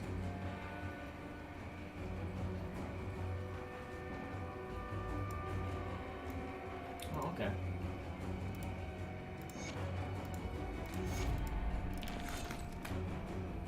The Slith ring is actually a really, really good ring to, if I can flip and find it.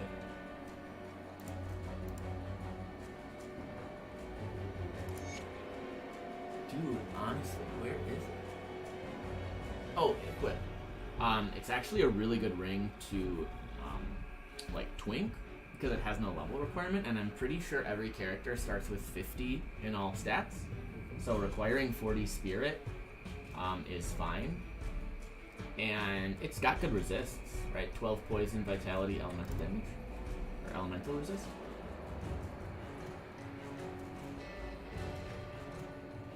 Skip it for tomorrow. Okay, that's fine. I really want it to be, like, not an imposition. Like, I don't want you to feel like you're responsible for my content. I just thought that, like, 2-player streams would mean there's less downtime in, like, the conversation. Because I know that one thing I'm guilty of, especially when I don't have viewers, is, like, the stream is just super boring, because, like, what do I say if there's no one here? I always get really self-conscious, too, talking about myself.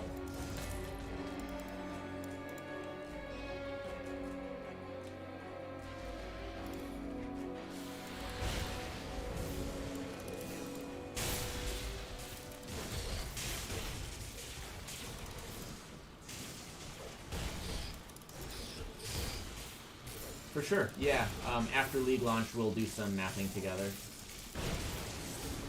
And that'll be a good thing to do for maybe a couple Tuesdays. You know, as we're both still, like, in the thick of our like, League progression. I know you'll progress faster than me, so you might have to, kind of slow your roll when we're playing together, recognize that, like, I might still be in yellows when you're in reds or whatever.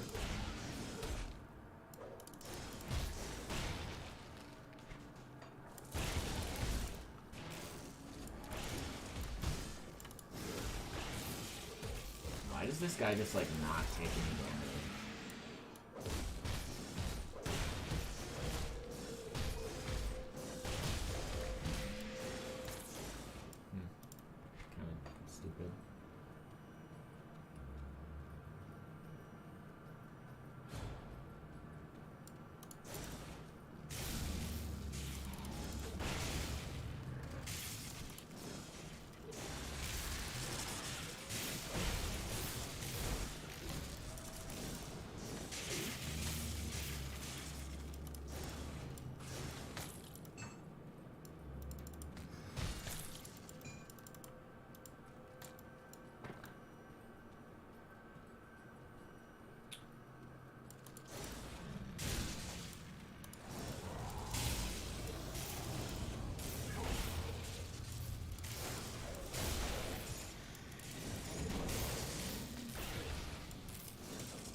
I guess I might actually be faster at league progression now because you don't have to micromanage watchstones. That was something that I was always really, really bad at. I might be ahead of you on Tuesday. I suppose that's accurate. Jenna and I have already kind of said that, like, this is League Start weekend. When she was here last weekend, she was like, so, with next weekend being League Start, what are we going to do for meals so we can do stuff that's easy? So I have a feeling she's actually going to play as well. She said she's bringing her desktop.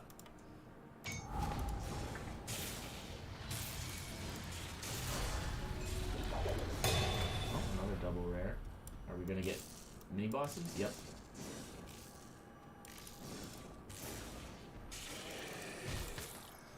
Just one that time.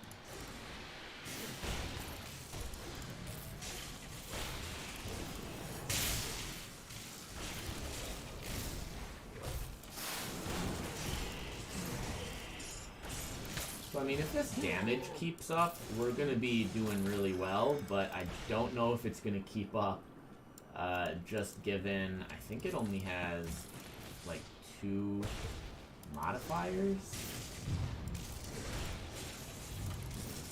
Although I think it gets a built-in resist reduction? No, it doesn't. Yeah, we could do some 3-person mapping. I think that would be fine. And I always think, like, having 2 people ganging up on the streamer is always pretty hilarious.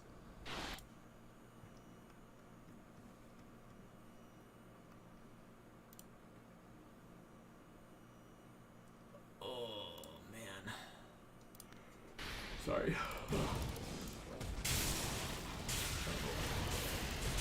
There are lots of things.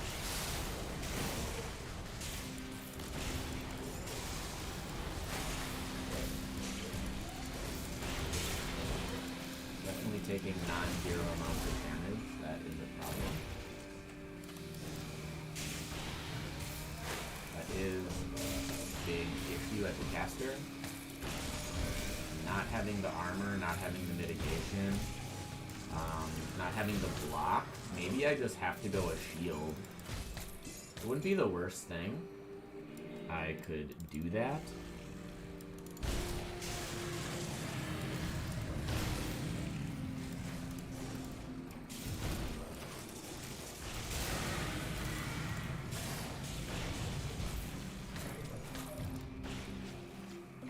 You're heading out. Alright, take it easy, man. I'll talk to you later.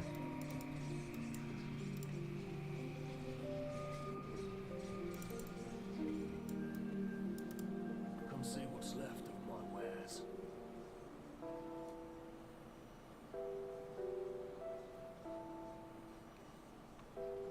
Man, I don't know though. Like, caster offhands are so good in terms of energy regen and cooldown reduction. And maybe I'll have to revisit my skills, but dude, cooldown reduction is so good. We can do Starbound? Yeah, we could maybe do that.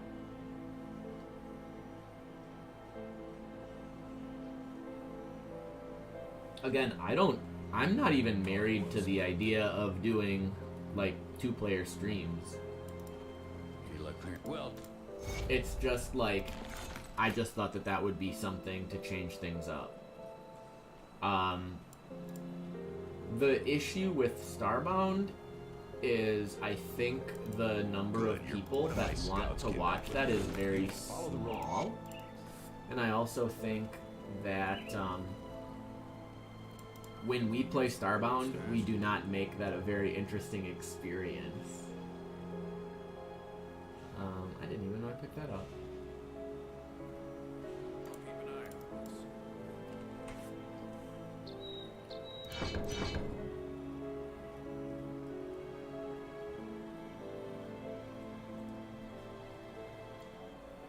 Well, this just adds lightning damage. So it's not till we get here that we get a second damage type.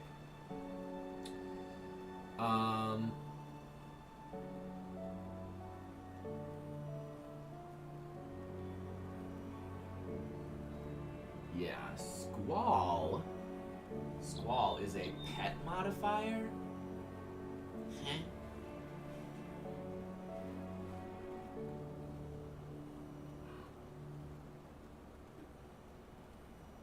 That's gotta be a mistake.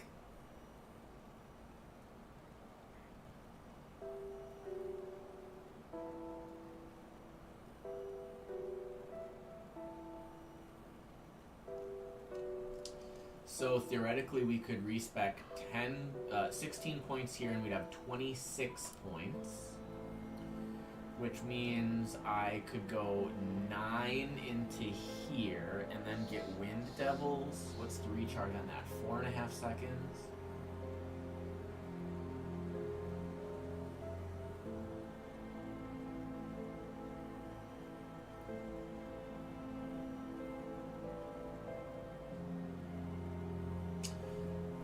We could maybe try that. I have a feeling that this is just going to clear better for now. So I might just, you know, keep on keeping on. I might just keep using what I'm using.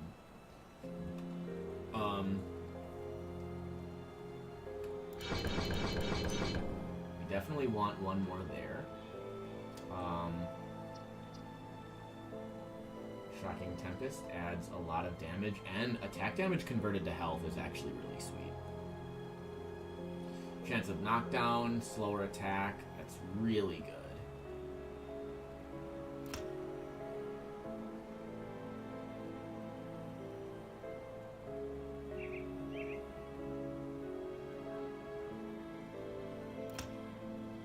Alright, we'll do that.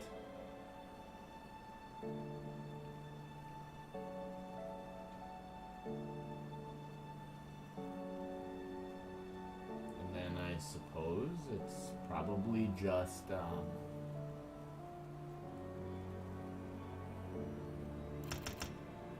we do that.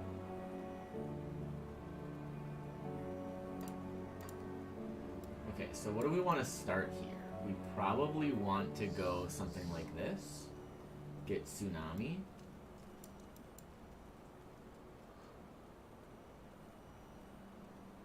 So, yeah. Let's do that.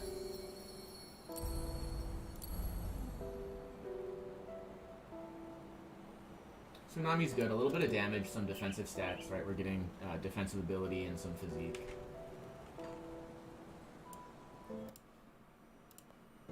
I should clear out some stuff here.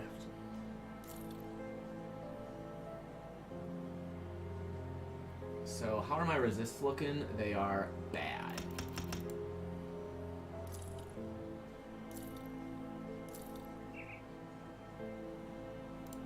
And what is my damage on this? It is currently all lightning. So that is the only damage mod we care about, is lightning damage.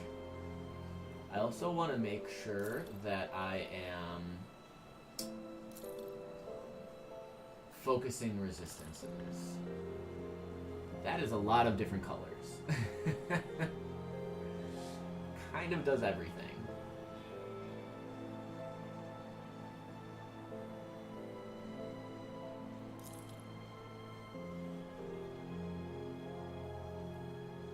This is really good resists. Lightning, Vitality, Elemental.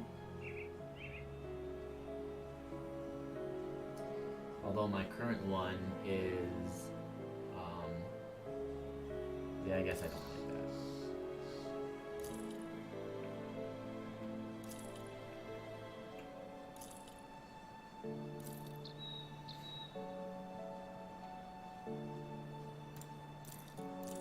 It's better. Pierce, Cold Chaos. This is a little bit better. Pierce. Pierce, Poison. Okay, I guess I like that a little bit better. This is our weird double rare monster infrequent. So very, very cool, but unfortunately it's really bad. We definitely don't want a two-handed weapon.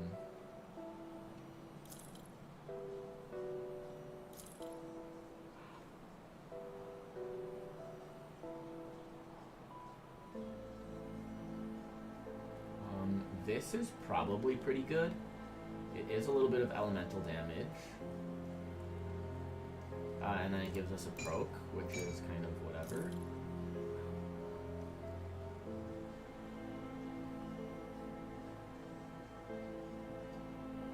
If we got a really good staff, I could see using that too.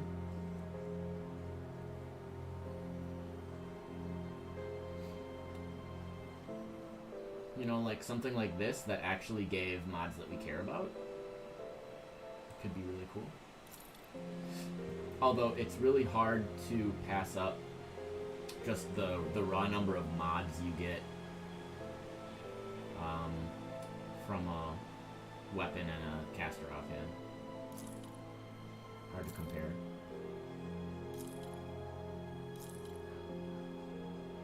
There's a double rare.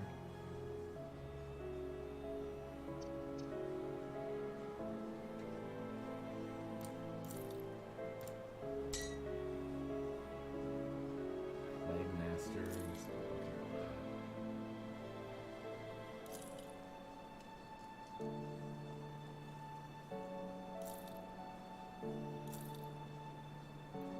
Inner Anger.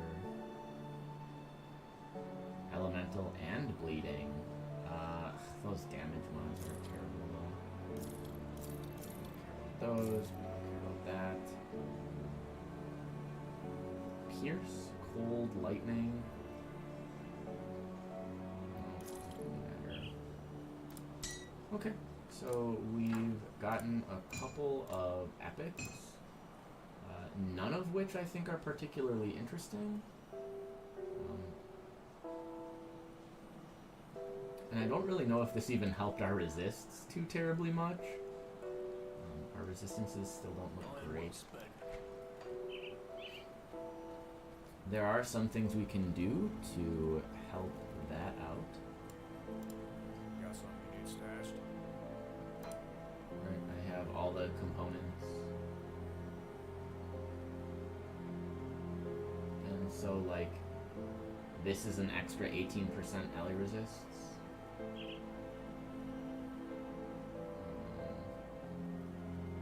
So, like, these are fines.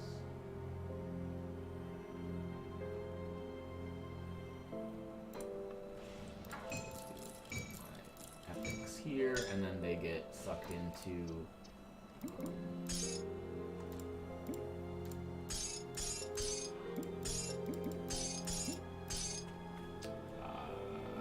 Grim Dawn Item Assistant.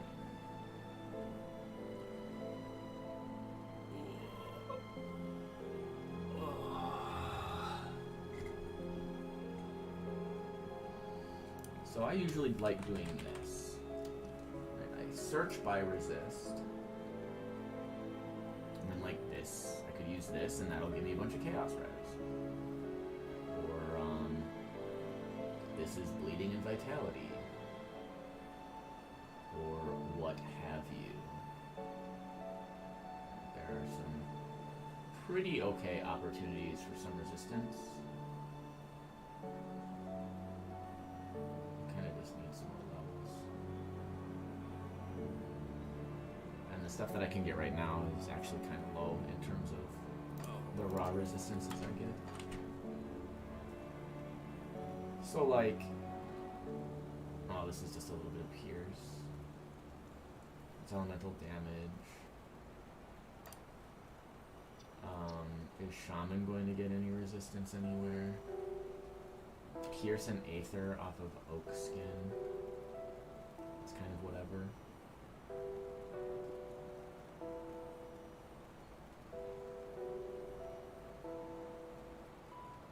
And then Stormcaller's Pact is probably what I go for the cold and lightning damage. Primal Bond is for pets.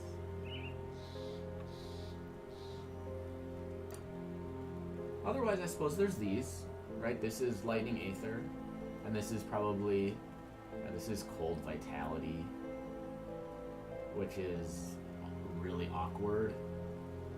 I really wish it was Cold and Lightning and Aether and Vitality.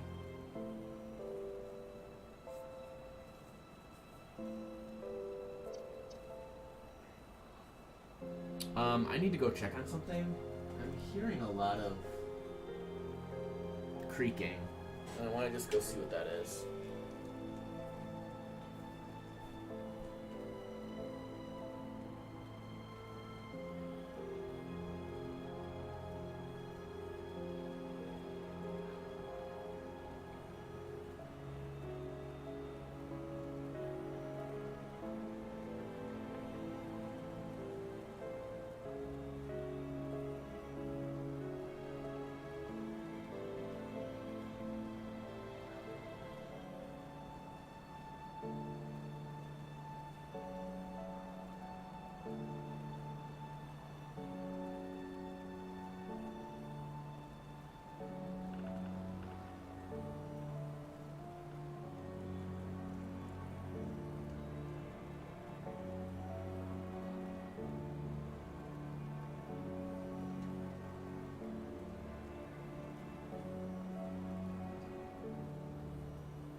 Closing my door to prevent the cat from being obnoxious. I'm sorry for that, guys. I think it's just windy out. I've got a 80-year-old house, and you know, sometimes I just get a little nervous. All right. Oh, that looks real dumb. No, we are not. We are not wearing a hoodie quite yet. So yeah, ultimately, it is.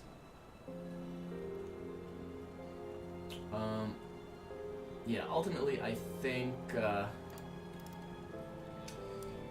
maybe at level 20, I'll respec my points, and I'll feel comfortable switching from Thunderball into Wind Devil. Because I'll definitely want that maxed out. And I suppose I'm going to try it right now. Oh, the only problem is if I do that, I need the 9 points for Shaman. So we'll do that. We'll do it at 20. That way I will at least be able to go back to maxing out Thunderball. Okay, so we go Foggy Bank. That's where we were.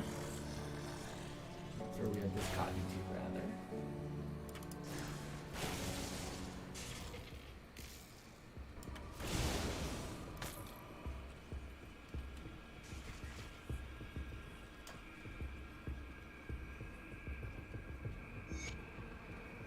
So then we want to find the other dude.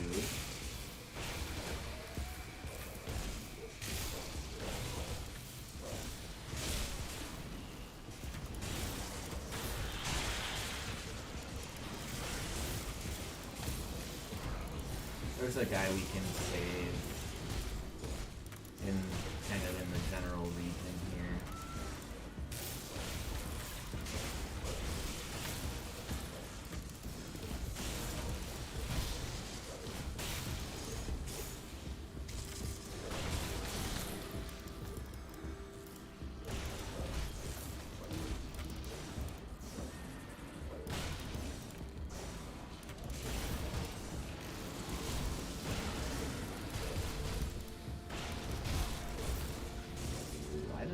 Why do these crabs just not take any damage? They must have a bunch of inbuilt lightning res, which I really hope we can deal with later on. But right now, holy crap, they take no damage.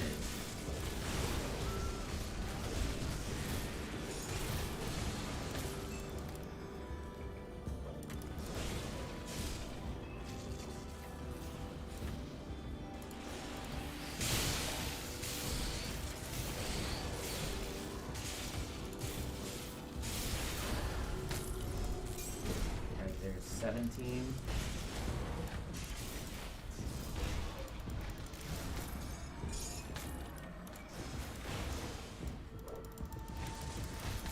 Another electrified dude who I think we just have to ignore.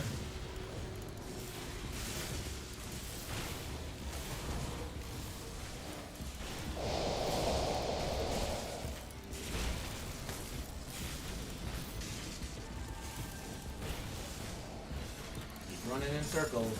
Tried and true method.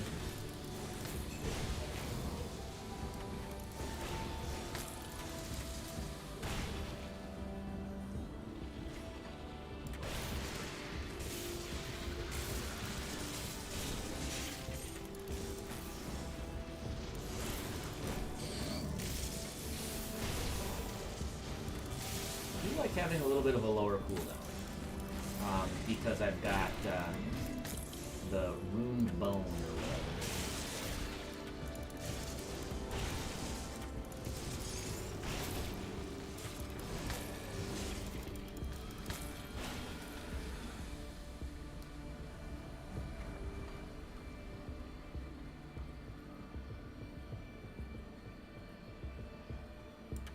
Okay, in here there is a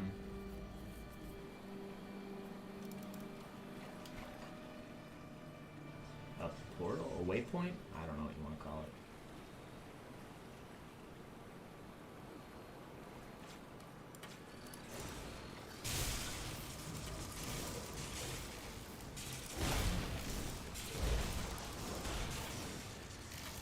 I do not have very good mitigation yet. Not a lot of good recovery options. That's definitely something we're going to need to deal with.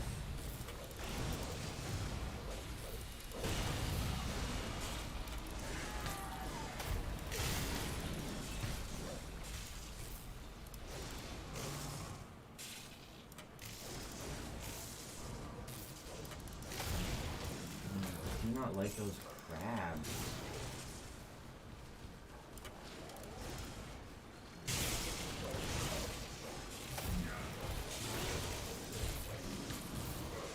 Like, look, I killed 3 bosses before I could take down this crab.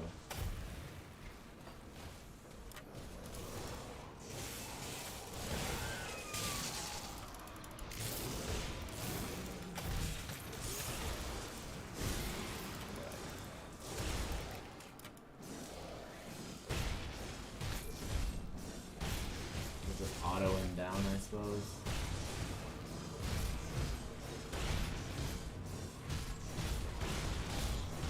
For some reason, these crabs must have like 75% lightning resist or more.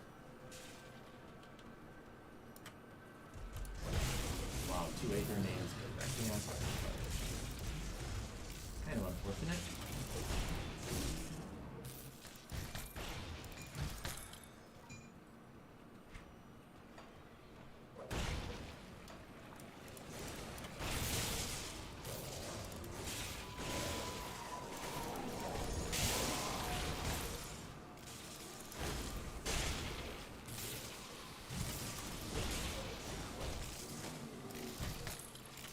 I am very worried for the damage fall off that is kind of inevitably going to happen.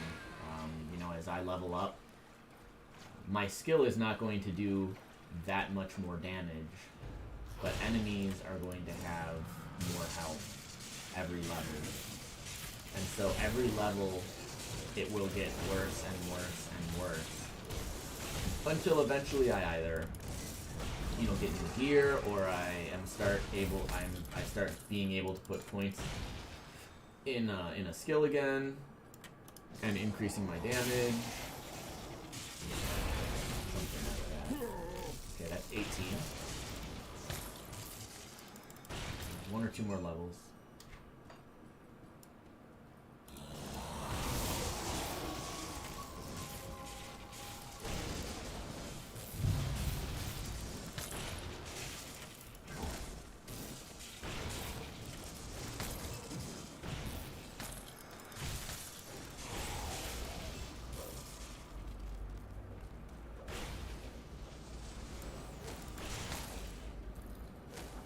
I do enjoy doing like half of their life in one lob.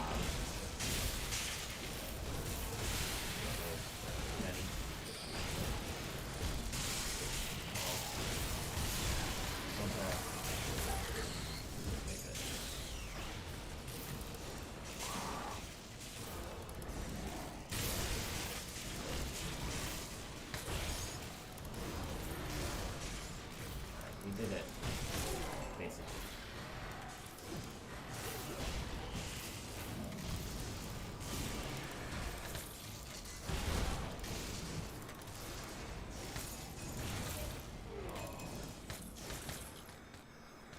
Okay, that's basically all of that.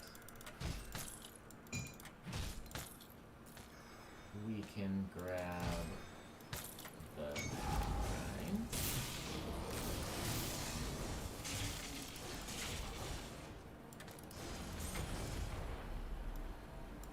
And no boss. I wonder if it was just a couple of them for some reason.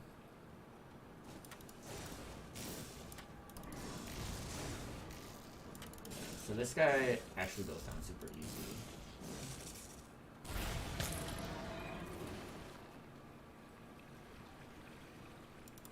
Okay. So now we're getting to Angrim, or is it Angrim? Margrim? Angrim?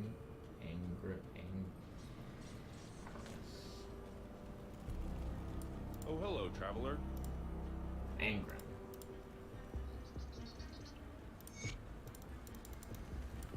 And so I think I want Duncan, because he gives, like, elemental damage or something. It's gonna go like that.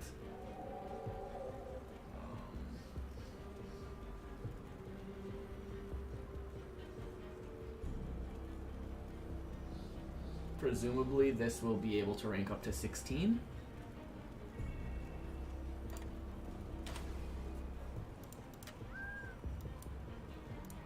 Alright, I'm gonna try this. I might regret this, because it does require me to spend a couple more of my points in masteries. But Greetings, Chuck. I want to respec all of that. I've got 20 points. Go there. Okay, that is exactly enough to cap this out. That is a lot of damage. It is also a pretty high energy cost. So what does this look like? 4-second recharge. So we do that. And it lasts, what, like 18 seconds? Yeah.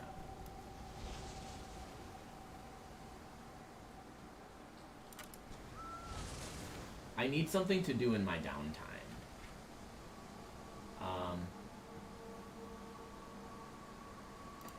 And I think that's probably where Squall comes in.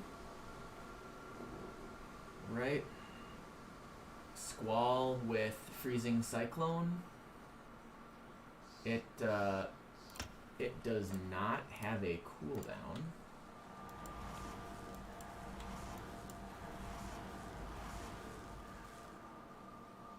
Yeah, talk about visual clarity.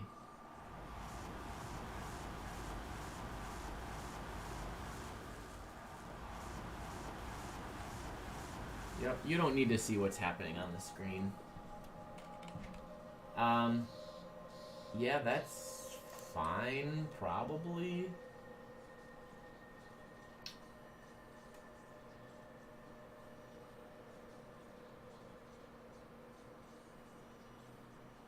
Yeah, whatever. I mean, that's what we're doing. That's like the whole build. A little bit better resists there. Pierce, poison, bleeding. We lose stun resist for bleed, but we lose move speed. Pretty much anything one-handed we don't want.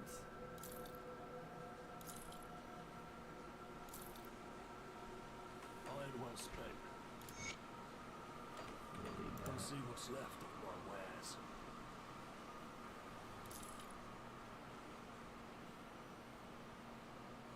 There is one of the, right, there's like Grobel Sky Effigy.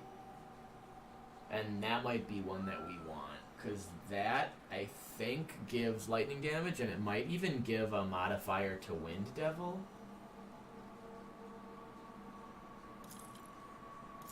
Got that effigy. Leaf Mane Trophy is for Vitality. The Rift Slicers are like piercing.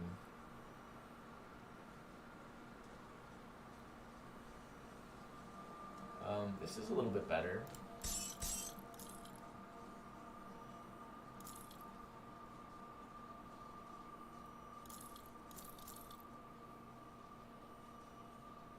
This gives pierce resist. This gives a little bit of damage. I mean, it's kind of a horse apiece.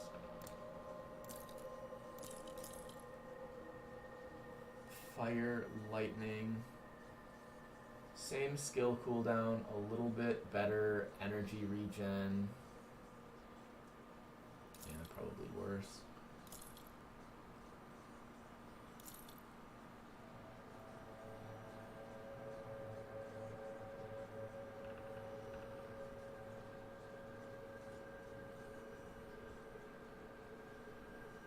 Okay. Very slightly better. I lose 4% cast speed and 5% fizz resist for some other things.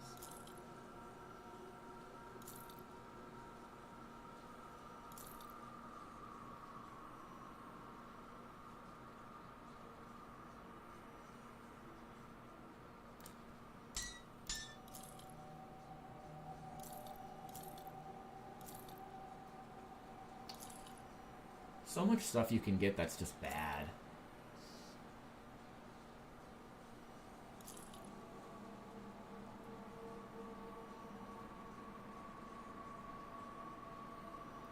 This +1 Lich King and +1 Skeletal Soldier, so that's for Spirit.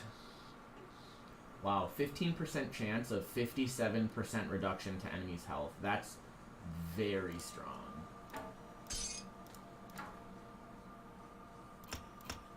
just like a 1 in 8 chance to over halve their damage.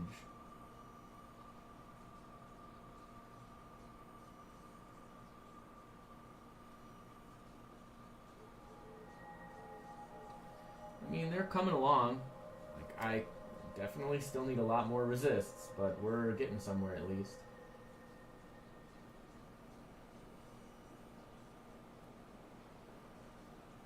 See you around, then.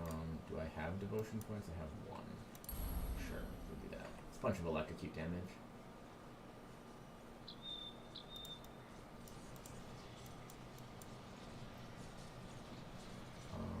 Okay, yeah, we can just go to Burwich Outskirts.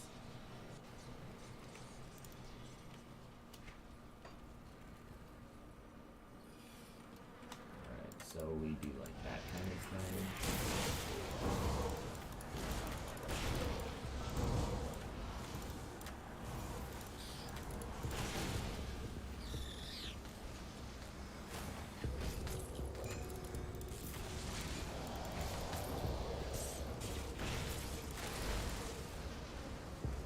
So, like, do they just sit there?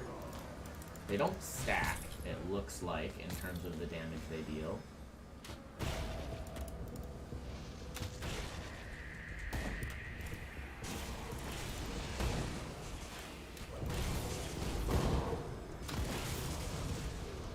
We definitely need, like, something to deal with that energy cost, though. That is a lot. That's like 150.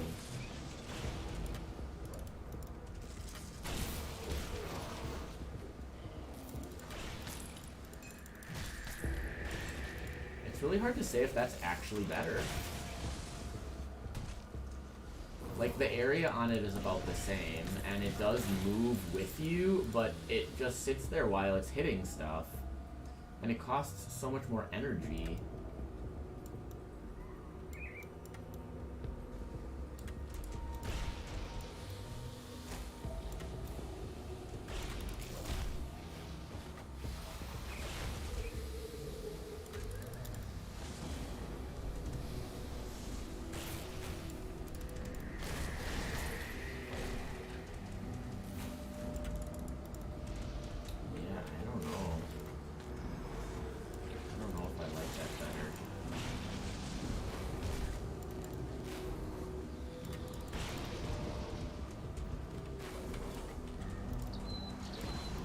At least for right now. I'm out of it.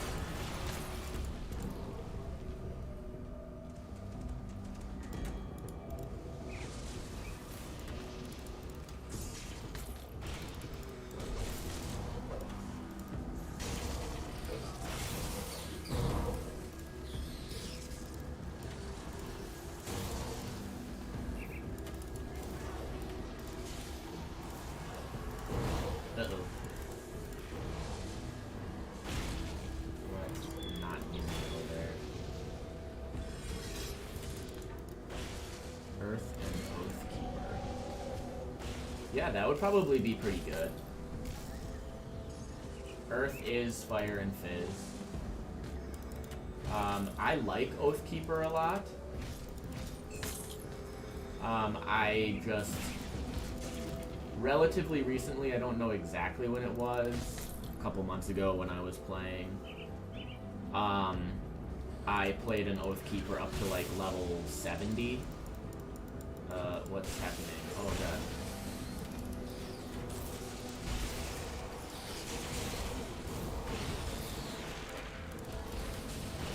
Oh my god. Wow. Something did a lot of damage to me.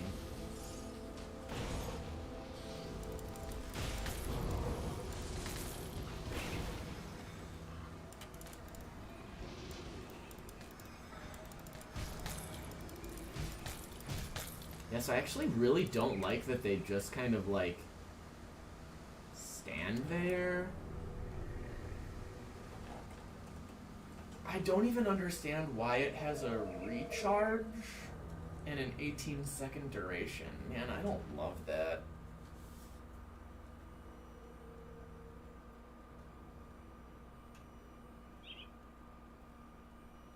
And yeah, like Earth and Oathkeeper would be good because Move right now on I'm now, using stranger. Earth and Crusader, and Crusader is a lot like Oathkeeper.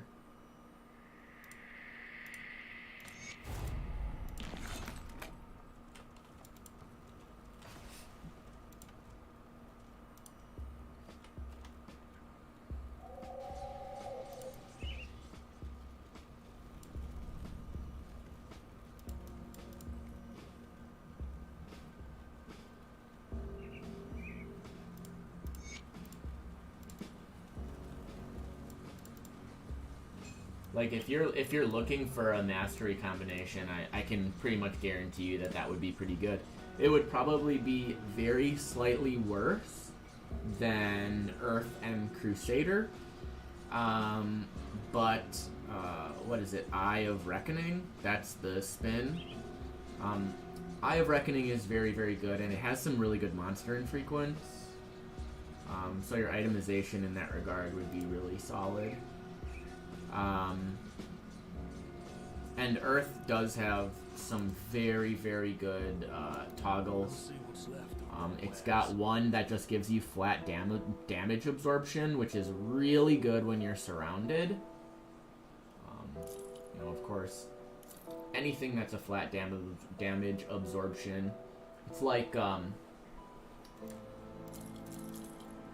30 or 40 at the levels that I'm at, and that's a lot.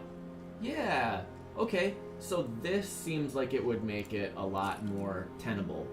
Like, you get -2 seconds of recharge and +1 summon limit. I have not tried Core Dweller. It looks really bad, but that doesn't mean it is bad.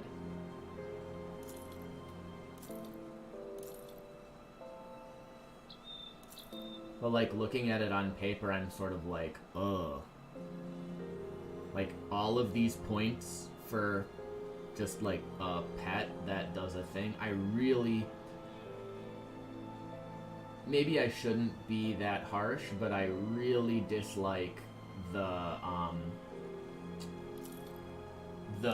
single pets unless they're just really, really, really good. Like, something that can have 6 or 8 is inevitably going to clear a lot faster than something that has 1.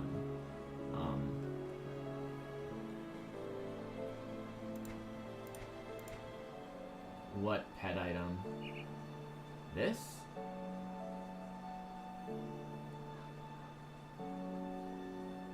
Or this?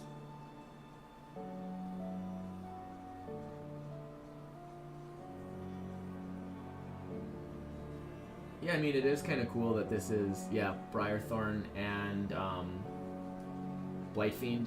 That's just what Scorpius Pummeler is, though. Scorpius Pummeler gives both. Yeah, Necro and Shaman, really like a Necro Shaman pet build. But then what do you have? You literally have one Briarthorn, one Blightfiend, and then you have like the Necromancer Skeletons, which are pretty bad. They're fine early, but they fall off very, very quickly. But yeah. Getting a good Scorpius Pummeler could be really sweet for that build. So I definitely hold this. See you around. I only need one more level.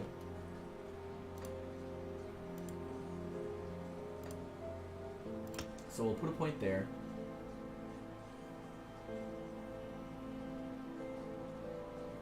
I wonder how the damage on this scales. It seems pretty okay. Right, it can get 11 more points. So if it goes up by like 18. Ooh.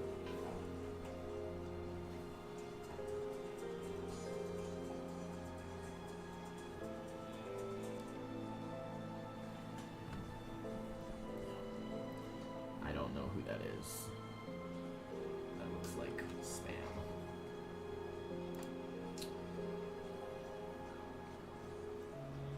Could go this just for the regen, and I guess I will probably wind up getting a point in each of these just because it's a toggle. And for 3 points, getting some little bonuses that will scale off of plus skills seems fine. I do think... Is there anything else we even want? So we're probably not bothering with anything else. I guess this isn't even that great. It's just Aether Dam. The Spirit and Cast Speed, that's probably 1 point if I were to get that. And then this is pretty good. That's a really low recharge for what looks to be a pretty solid threshold buff. We don't care about that, and then I don't know if we bother with those exclusives. I think we probably get this one instead.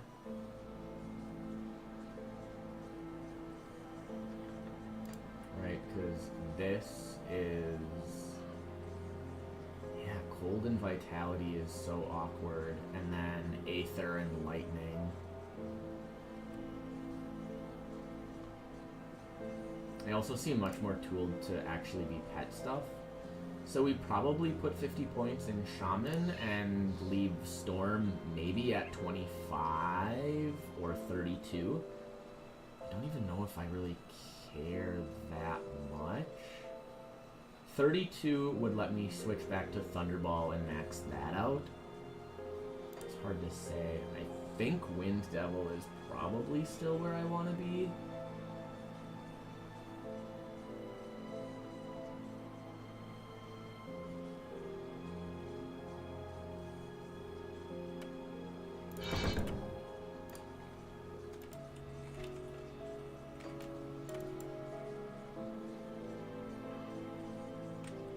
So here's what we're gonna do.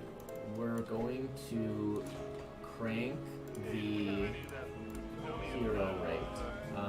Misanthropic is fine. I actually think Psychotic or Satanic, I would just die.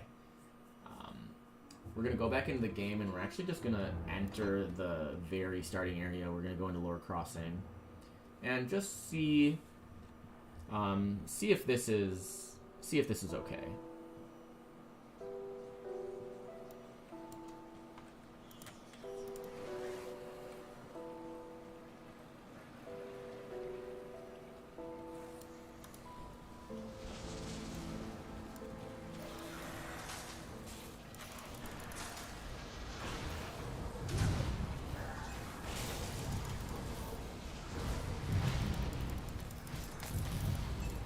It's not terrible, I guess. It doesn't seem super fast.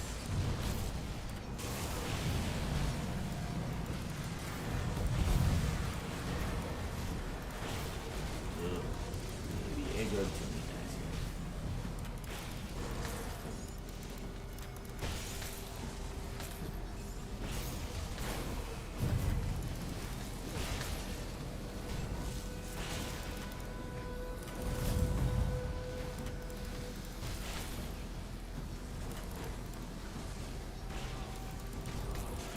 Yeah, I mean, it's reliable. It's just really slow.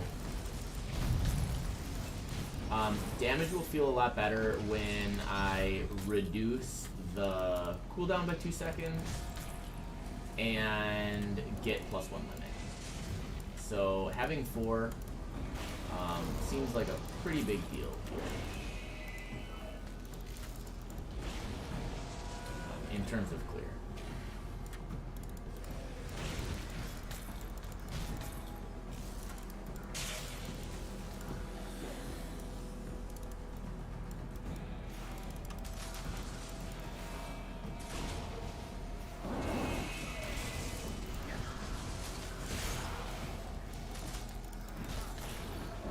It doesn't take a super long time to hit 20. But that's kind of the aim here right now. Just let's get to level 20 as ASAP as possible.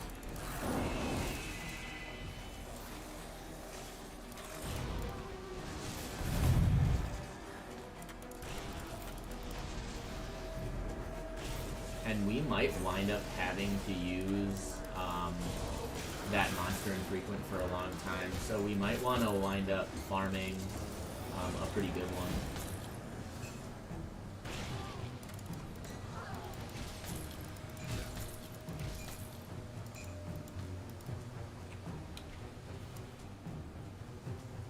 Right, a Yeti horn.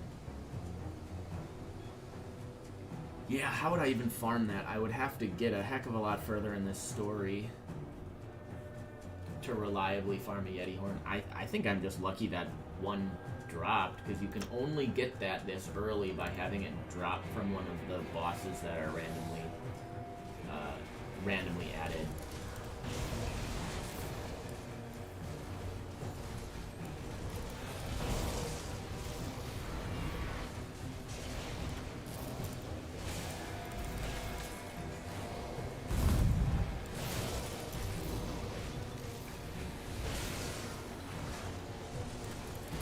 we're getting pretty dang close. So this is not too bad in terms of our time investment. The payoff will be pretty good. We'll get to use that Yeti.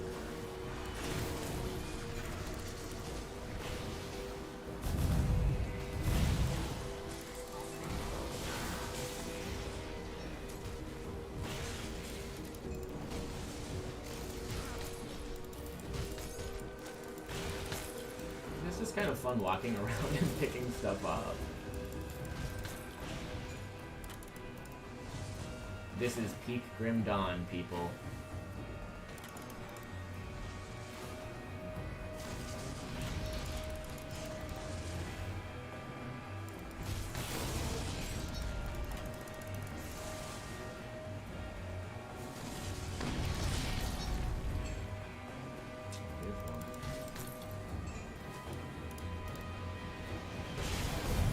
Oops, that's not aggro to me.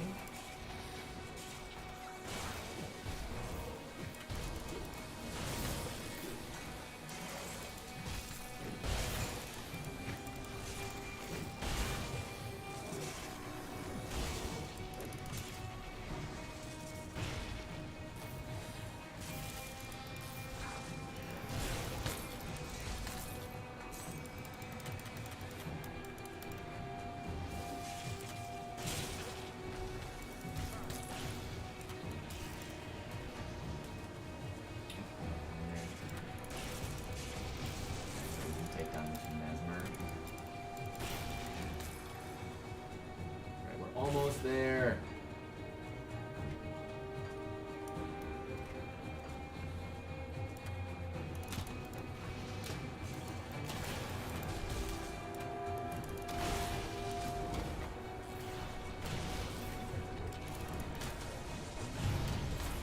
These next couple packs, if not this pack.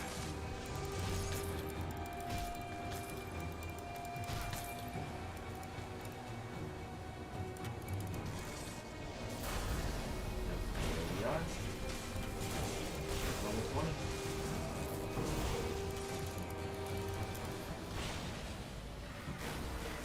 So, again, this is actually one of the things that I really, really wanted. I wanted to be able to have, you know, a monster infrequent that was really going to make a difference in how I play a particular skill. And I knew that there was one for Wind Devil. I'm really surprised that I got it as early as I did.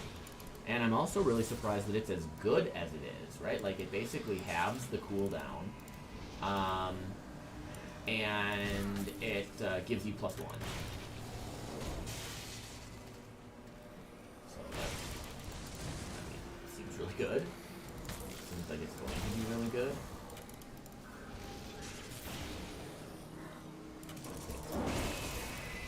Right, because this just seems so slow, and keeping up the 3 is not particularly difficult. But you only have about a 4-second window. Something like that.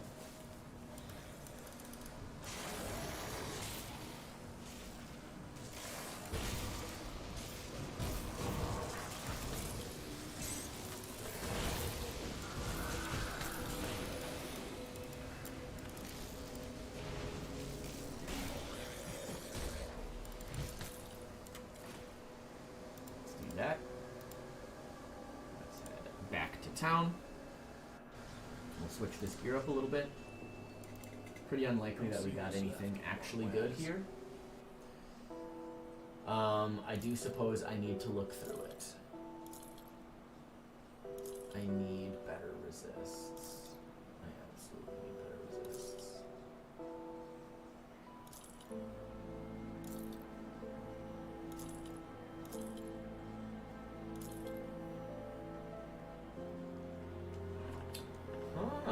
There's some cooldown reduction. I like that.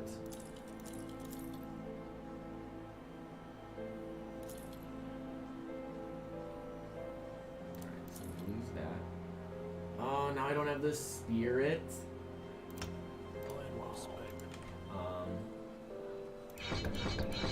Whatever. That gives us the spirit we need. Alright. So, what what is the cooldown now? 1.9 seconds. Yeah, that feels way better.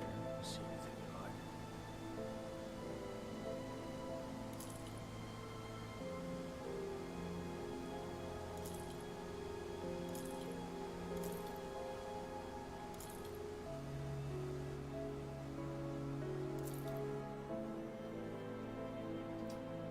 Poison and elemental. I suppose. Oh, we're almost capped. I think our resist cap is 80. Losing 8 bleed for that though is probably pretty good.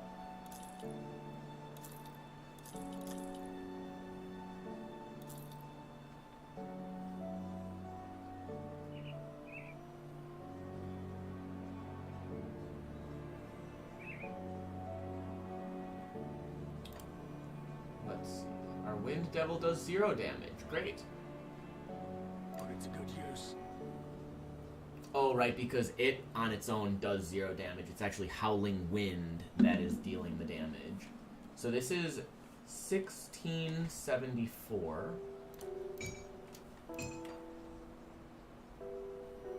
See 1674. what's left of my wares.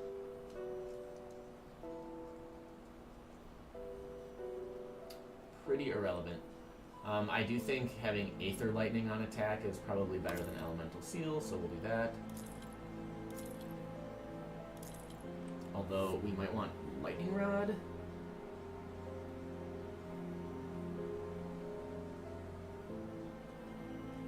This probably actually doesn't increase our damage.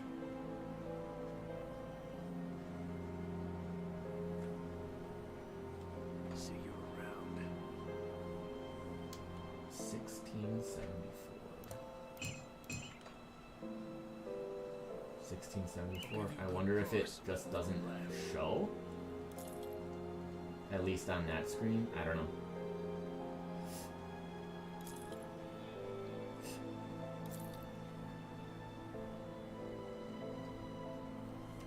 Put it to good use.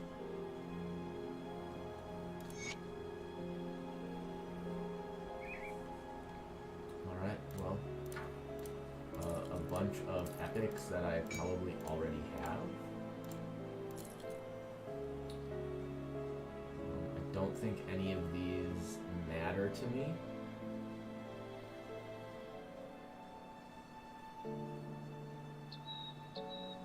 It's kind of cool. Wait, it says granted skills, but then there's no granted skills. It's very odd. I've seen that a couple of times. Where there's an item that says granted skills and then a blank.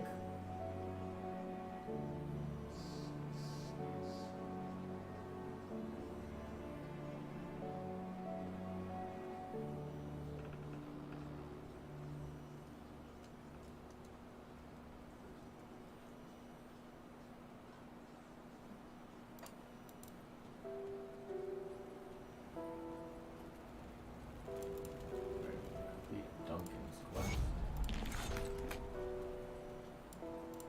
Alright. Well, it's a little after 8. I do want to get some things done. I have been really putting off a lot of work around the house. I probably shouldn't do that. So I am probably going to spend a little bit of time being a productive adult. And,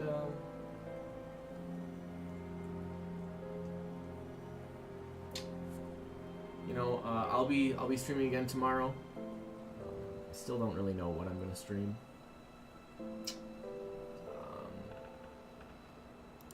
But, you know, I'll probably stream tomorrow for a little while.